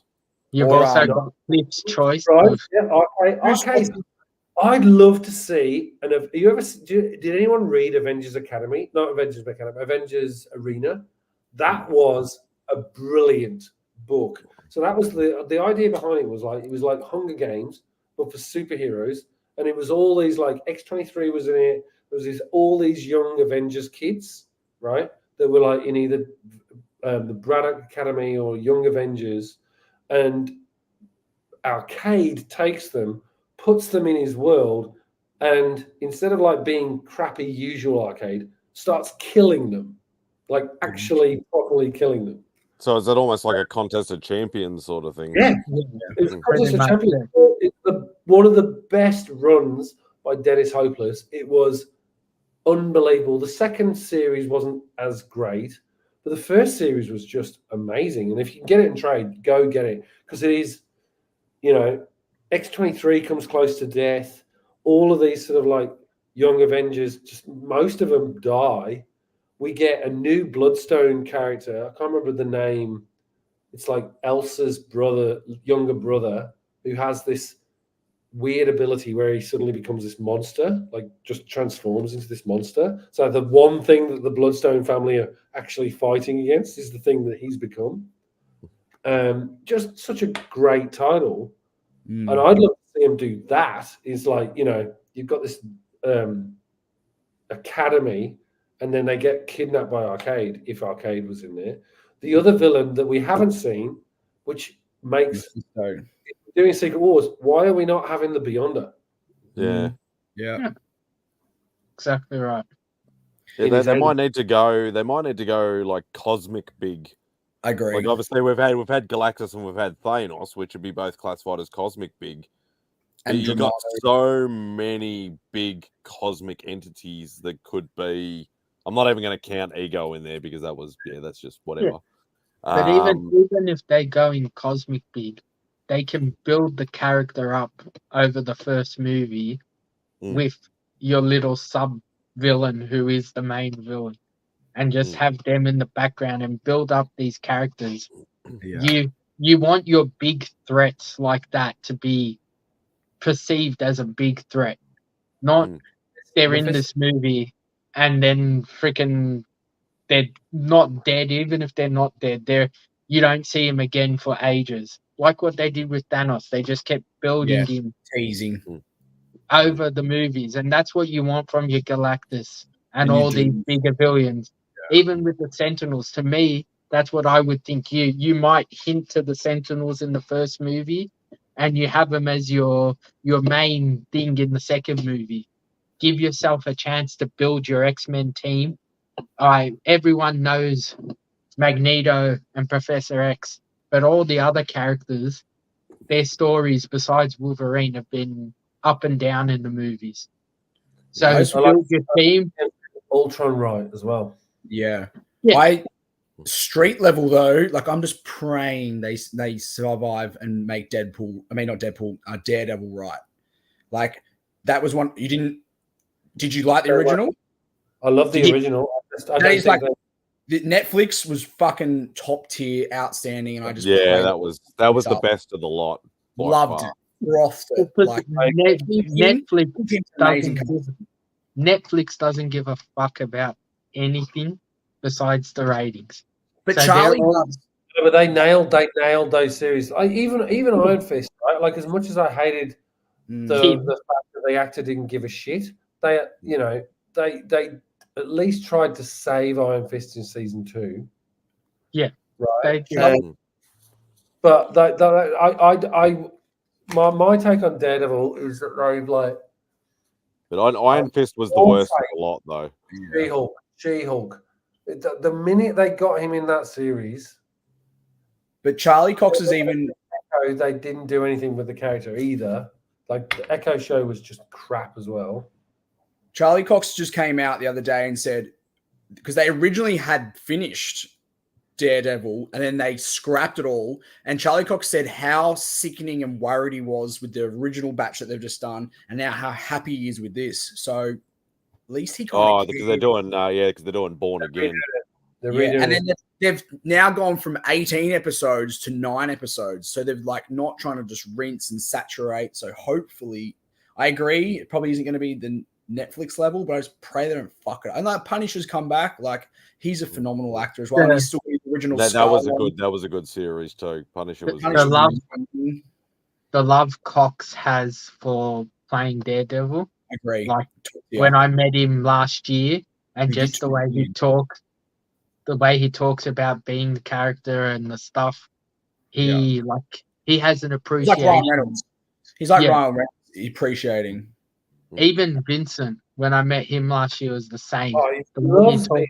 He's the best. He's the fucking best. The way he talks about it, and just like you waiting in line to meet him, and you hear the people asking him the questions, and just the way they were talking about it, it's like you can tell genuine. They wanted to be the character. They care and think it's not just like another role for them. It's not just money. Yeah, but I do think that's the thing about Robert Downey Jr. Right? Like, is he really stepped up? Like, he like as much as there's a level of ego there, like he cared deeply about that character. He like landed it. Yeah. And you look at Chris Evans. He cared. Like, I didn't care too much for Chris Evans in as Johnny Storm. No. But it's funny when I saw him play Captain America. You go back and look at him and he's acting, then you suddenly realize that actually that's him acting as Johnny Storm. So you sort of like, oh, actually, I now get that. Yeah. Johnny Storm's a dick anyway. True. Like, definitely. And now Chris Hemsworth's come out and saying he apologizes for Love and Thunder. He's not hated it. He hates it. He's like, I'm sorry, but I want to make up for it. Like, he does care about Thor too. He wants Thor. Redemption. He is only going to do it if it's a dark and serious and dramatic sort of type, like what Thor's supposed to be. What he deserves. Yeah, that's right. They've killed Thor.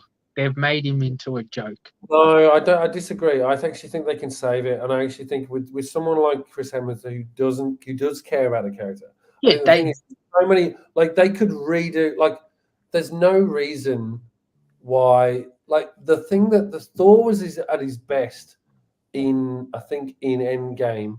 Right? When he came back. When he comes back at that beginning of that whole thing, and Thanos basically just completely destroys him. Yeah. Right. And kills his brother in front of him. Yeah, and it's that was I think that's what he's angling for, right? He wants. I like Ragnarok. But they can save Thor, but the problem is the last two movies they just kept playing to the dumb side of Thor. Right. You're making a god look like a fucking idiot. Well, that was Taika Waititi, right? Like, that's just Taika Waititi's. Like, that's right. The first movie worked because they sort of like just we weren't expecting it, right? That's right. They had nothing to lose. But the problem with the fourth movie is they're just like dicked around. They just it was just like an exercising piss take. And you knew exactly what was coming.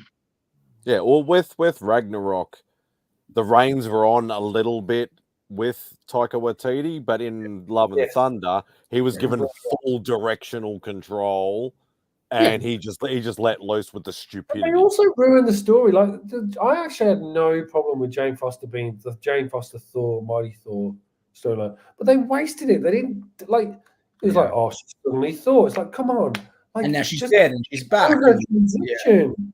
show a transition and actually give it some real impact. Like, if I was Natalie Portman, I'd be pissed off. I'd be like, you gave me the shittiest story in the world, and you promised me the world. This character, like Mighty Thor, is a good character. Like Jane Foster as Thor, and the idea that she's dying, right? And every time she changes to Thor, kills her even more, is a great storyline. They didn't hone in on that at all. They honed in on this whole idea that it was like, oh, well, Thor's a bit of a dick. And He's a bad boyfriend. Yeah. It's like, but the one I'm very, very nervous about, and especially because all the rewrites and the redos and all that sort of stuff is Blade. Blade. no, that's not gonna happen. It's not gonna happen. I was That. hanging. There's been so much hype for that, and then now there's been too much risk with everything. Yeah, changing. now I'm really worried. I reckon you'll get a Midnight Suns movie before you get a Blade movie. Yeah, That's how I would love a Midnight Suns movie. I would. I can get all those put together before Blade. That's a big haul. The actor Look, I playing reckon that's the Blade way they'll- will leave. And someone was saying to me the other day, there's like, you think about it, right? They didn't do, so last year they had the Halloween, 2 years ago we had Werewolf by Night, which was brilliant. Then the year after, we'll do a colour version of Werewolf by Night. We're like, okay, middle of the strike, we get that. So I wouldn't be surprised if we get something this year at Halloween, a surprise TV show that they're not going to tell us about till now, right? That will suddenly come out of the woodwork. It'll either be Legion of Monsters, Midnight Suns, or Dracula. Tomb of Dracula, something, right? That'd be nice. Right? You just imagine just something like that. I think Tomb of Dracula might be a little hard to make a comic book based movie. It'd be more of a horror movie, so it might not translate as well to the general public. Like Werewolf by Night was technically a horror movie, but still, you still see the comic book part of it. I haven't seen. I saw it as more of a homage to horror. Like honestly, I thought that they actually didn't. It wasn't a comic book movie. It was purely a. But if you knew the characters and stuff like that, then you could see the relation with the comic book side of things. Yeah, but the point is, like Michael, who directed it, was like very clear. He was trying to recreate Hammer films, Universal monsters, that type of stuff, and I think he nailed that. But I mean, we all know the story, but the general audience doesn't. Yeah. But I mean, I've also heard rumors that they're doing another Werewolf by Night with Man Thing. Oh wow!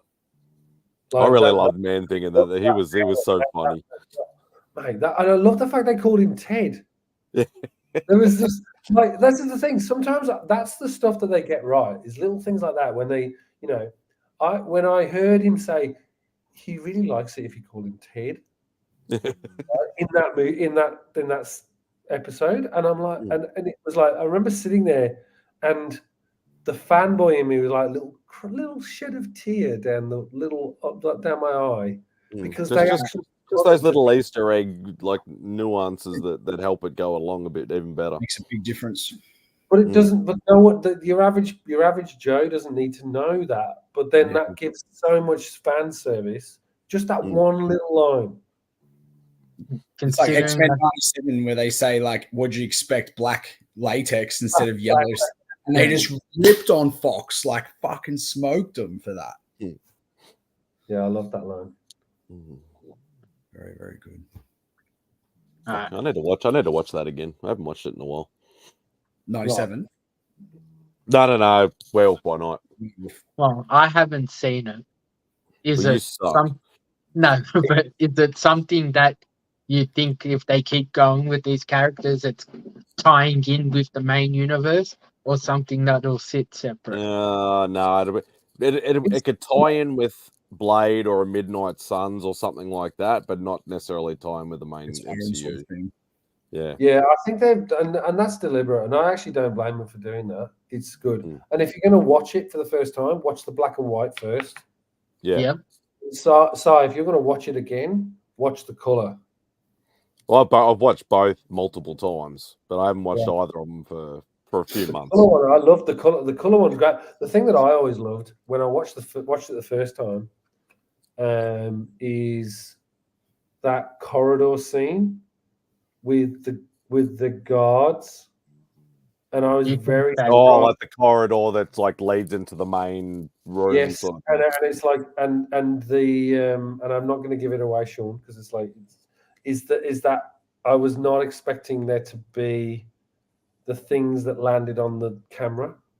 Yeah. Do you know what I'm talking about? And I just I know And it's just some of the little even in the black and white like the red eyes like Yes. showing like in just that little Oh, touch that, of color yeah. was really nice. Like that little bit, like when you'd open it up and then when the bloodstone's revealed and actually everything else is black and white, but the bloodstone is pure red. Yeah. Yeah, nice. That was good. They're it's almost sort of homage sort of thing, just a little bit to like the black, white and blood sort of series as well that they did recently with a lot of the comics. Yeah. Just that little bit of splash of color was like just a nice little touch. But yes, you need to watch that too, Sean. It's on my list. On the plane.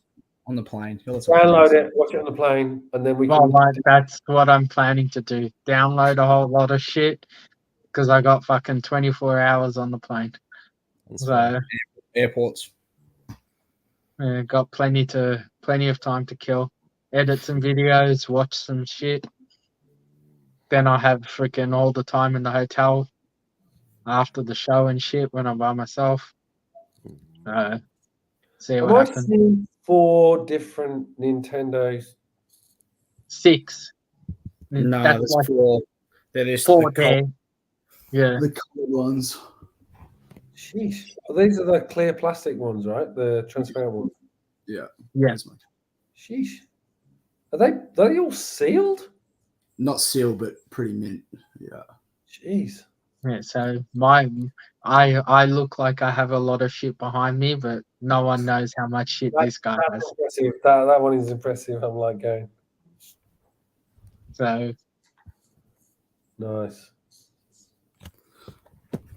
I can't show you anything. I've got nothing here right now. just show us the room, Dave. You're in Singapore. Have you at least got a decent view out the window? Yeah, I've got a good view. Just I don't know. I'd like literally. I can't wait to get back tomorrow. But, Yeah. Love it. All right, boys. I've got to bounce. Thanks for hanging out. It was good. Yeah. Yeah, good to meet you. Beautiful. You too. Have a good night, guys. Good night, See you, buddy. mate. Catch ya. Well, I need to boot too because I Are you got calling? It's almost midnight and somebody's snoring its head off next to me, so I suppose I better be quiet. I've got an early morning too. I was expecting a quick 1 hour stream. And Now, 3 hours once you get started, that's what happens with Spidey's Outback, and it goes for 8 hours sometimes. That's right. Keep next Thursday free, and I'll have watched X-Men by then. I'm trying to think. Next Thursday. Or Wednesday, whatever. Wednesday, Thursday. He's like, no, he's in another country by then. No, I'll miss it. I'll miss it. Sadly. But I'll see you. I'll see you in here. I'll see you at Heroes. So you're getting there on the Thursday? Yeah. Right. All right, Spidey, send me. Well, actually, we've got the number now. We'll work it out. We'll do the the Marvel Spotlight. We'll have a look. I'm gonna either ASM4 or Marvel Spotlight. Obviously, ASM4 would be the. How bigger about goal. we do this backstage instead of on the stream? I'm gonna end it, and That's we'll right. talk We'll talk backstage. about it tomorrow. Let's do this. Take care.